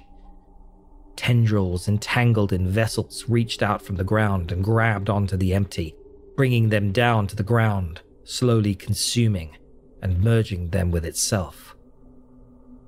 How are we going to get through there? I asked. Charlie didn't respond. He simply climbed down from the wall, wielding his knife. A few tendrils grew from the ground, wrapped in veins, but Charlie slashed at them with his knife, causing blood to spurt out briefly before they fell to the ground. Charlie, what are you doing? They can't get us if we keep moving, he said. You've been here before? I asked. One time. I climbed down onto the flesh-covered surface. It felt warm to the touch, gently bouncing my feet with each step. A tendril reached for me, and I slashed it off with ease. It was slow for sure, and as long as we kept wandering, we'd seemingly be safe. The light was still a few hours away, but it had grown to a tremendous size, a brilliant blue globe lighting our path to salvation. We kept close to the river. If John had been right, we simply needed to follow it all the way to the light. Every now and then, a body, limb, or viscera was pulled from the fleshscape and floated downstream towards the city. The clicking was getting closer, but I was starting to realize that it didn't come from any direction in the distance. It was coming from underground. That's the first time I noticed how the ground twitched and contracted in response to our steps. It hadn't occurred to me in the early stages of the Dark Territory, but now it was impossible to ignore. Charlie, hold up! What? We both stopped walking, but the twitching continued, going from minor ticks to violent spastic contractions. Some muscle fibers in the ground opened up beneath our feet. We pulled away towards the river. Watch out! I yelled. What is happening? He answered back. A tall figure dug itself up from the ground, towering 15 feet tall, 2 legs and a torso, but without arms nor a head. Its skin seemed charred black, vesicles covering the majority of its surface. It emitted the clicking sound we'd heard, calling out for the tendrils which emerged from the ground in response. It held onto the ground with its legs, claws sticking out from all sides of the stumpy appendage. Run! I ordered. I grabbed Charlie and we headed straight for the river. It was the only place I could think to hide, and since the flesh didn't grow much into the water, I hoped it couldn't sense us there. The creature wandered across the meat-covered land, turning its charred torso around while searching for whatever had awoken it, looking for us. Beneath the pitch-black skin of the creature, a couple of lids tore apart, revealing a single, completely white eye with a minuscule pupil darting rapidly around in its socket. We lowered ourselves into the water, hoping the creature wouldn't notice us. As long as we didn't touch the flesh, it couldn't sense us. What the hell is that thing? I whispered. It's a guardian. The commotion had attracted a couple of empty people, both relatively unharmed even on the fleshscape. The ground twitched beneath their feet as they approached the creature. It observed them for a brief moment before grabbing one of them with a foot, and in a single swift movement, it tore the empty person in half. Its leg then started expanding, and its flesh wrapped around the half it still held onto. Within a second, the skin had been seared off by the acid seeping out of one of the bursting vesicles on the creature's skin, after which it dumped the flayed person onto the ground, letting the flesh fuse together. After less than a minute, both bodies had been flayed and consumed, and the creature seemed content. But the original disturbance caused by us still lingered on its mind. It kept searching while we hid in the river. We must have hung on to the edge of the river for an hour while the creature searched. All the while, its eye remained open, unblinking, desperately searching for intruders. After a while, the clicking stopped, and the tendrils sunk back into the ground. After the last tendril disappeared, the guardian closed its eye and simply started sinking back into the ground, leaving the surface monotonous and empty once more. Relieved, I let out a sigh. The river, despite its strong current, would be our safest option proceeding ahead. All right, we better keep moving. We can't walk on land anymore. Those things can sense our touch. Charlie nodded, shivering from the freezing water. But while the fleshscape stretched endlessly far, impossible to traverse, the light itself was close, within reach. If we kept moving, we'd be there in an hour. I dug out the rope from our backpack and tied it between myself and Charlie. The water wasn't particularly deep near the edge, but sudden surges in the current could easily sweep one of us away, especially a small, malnourished kid like Charlie. I'm really cold, he said. We're almost there, Charlie. Can you hang on for just a bit longer? I'll try. We walked in the knee-deep freezing water, trying our best to avoid small flesh appendages that had grown into the side of the river. Any touch would alert the Guardians, and if they saw us, we wouldn't stand a chance. Just a bit further. We're almost there, I said. Charlie started slowing down. As skinny as he was, on the brink of starvation, he simply couldn't retain much heat. I'm tired, he said. Don't give up, Charlie, I begged. I felt him tug on the rope behind me. He had almost come to a complete standstill. Without any other option, I lifted him up and put him on my back. We were so close, the light shined brighter than ever before, and it warmed me up to the point where I barely felt the freezing temperature of the water anymore. Why didn't it work for Charlie? Charlie, we're almost there. He didn't respond. He'd fallen unconscious from the cold and exhaustion. Charlie! I upped my pace, but the current had gotten stronger and the end of the river finally met us. What lay before us was a massive lake, covered by a thin layer of what seemed like human skin, stretched so thin it had become partially transparent. The blue light hung a few feet in the air on the other side of the lake, appearing as a massive globe of ice. Charlie, do you see that? We're almost home. He didn't respond. We had to tread back onto land to get around the lake. If not, we'd end up enveloped in the mesh of skin that was covering the waters. Only a few hundred yards to safety. I stepped onto the riverbank, and the ground immediately twitched in reaction. I took another step, causing a tendril to emerge from the ground and reach for me. It was much thicker than the ones we'd faced before, and I only had one hand free while trying to keep Charlie on my back. I swung with all my force and cut through it. The ground shook as the muscles moved apart, leaving a large gash in the ground from where the Guardians could emerge. 3 pulled themselves up through the flesh and gave chase after us. They were tall, much larger than before, but to our advantage, they were also slower. Even with Charlie on my back, I could outrun them, but not for long. Several tendrils extended from the ground, not trying to grab myself, but going directly for Charlie. A few clung on, and I swung at them, severing a few. On my second swing, one grabbed the shaft of my knife, cutting it into itself, but causing me to let go of it. "Hang on, Charlie!" I yelled as I ran, my legs almost bursting from the effort.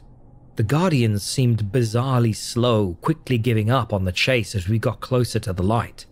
I peeked back at them, and they seemed almost frozen, as if covered in ice emerging from the blue light. Despite the Guardians struggling, the tendrils kept growing in number and size, grasping for us as we spurted over the fleshscape. Charlie started coming to as we got closer to the glowing globe. He moaned quietly in agony. "The light! It hurts!"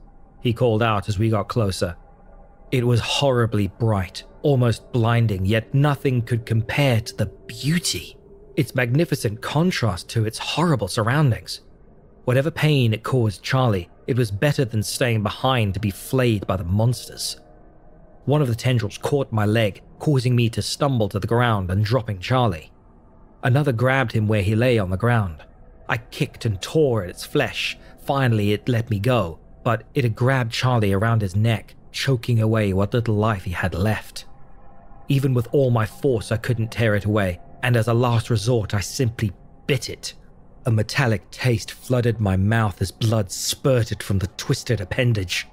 I spit it out and lift Charlie off the ground. My muscles burned and my joints ached, but I kept moving, dragging my beaten body across the ground. I got a bit further before collapsing.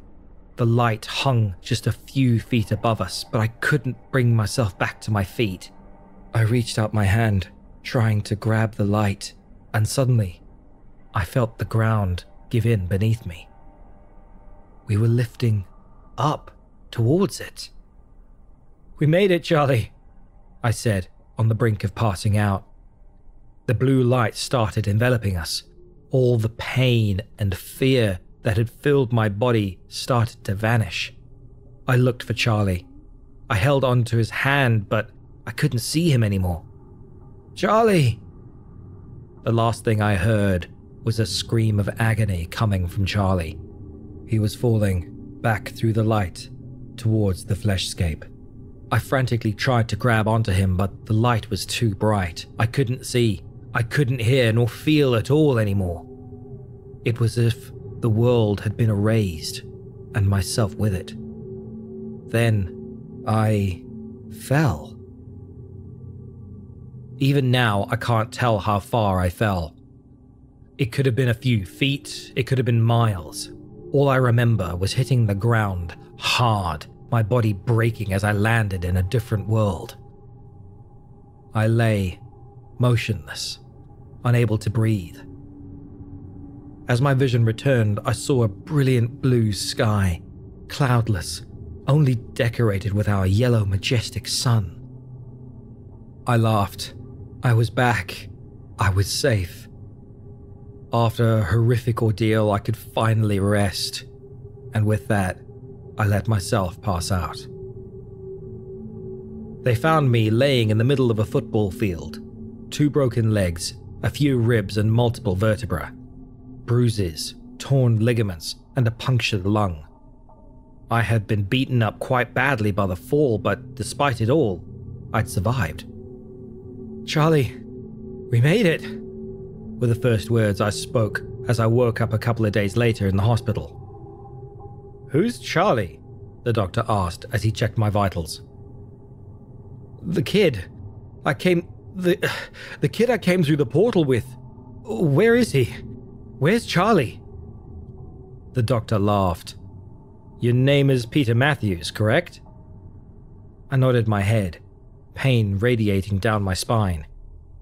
I asked him again about Charlie, mumbling something about the portal, and asked if the rain had come yet. I was high on pain medication, so the doctor initially shrugged off my weird questions. Charlie never came with me through the portal. I remembered his screams of agony, letting go of his hand, and it dawned on me that he'd stayed behind, left to suffer in the rain. They'd found me alone. A witness said I simply appeared in the middle of the field. According to my injuries, they believed I'd fallen quite a distance, but from where, they couldn't tell. At the moment of writing this, I'm still cooped up in the hospital. I tried searching for John and Charlie online, but without their last names, it's a futile task. Not to mention that Greenville is an extremely generic town's name. I owe them both my life, and in return, I ended up losing them. So, I'm writing this in their honor. They gave me a second chance at life, returned me to my own life, though if the storm truly begins in 2020, we might not have much time left. John, if you read this, believe me when I say this is going to happen. Get out of Greenville. Save your family while there's still time. Chilling tales for dark nights.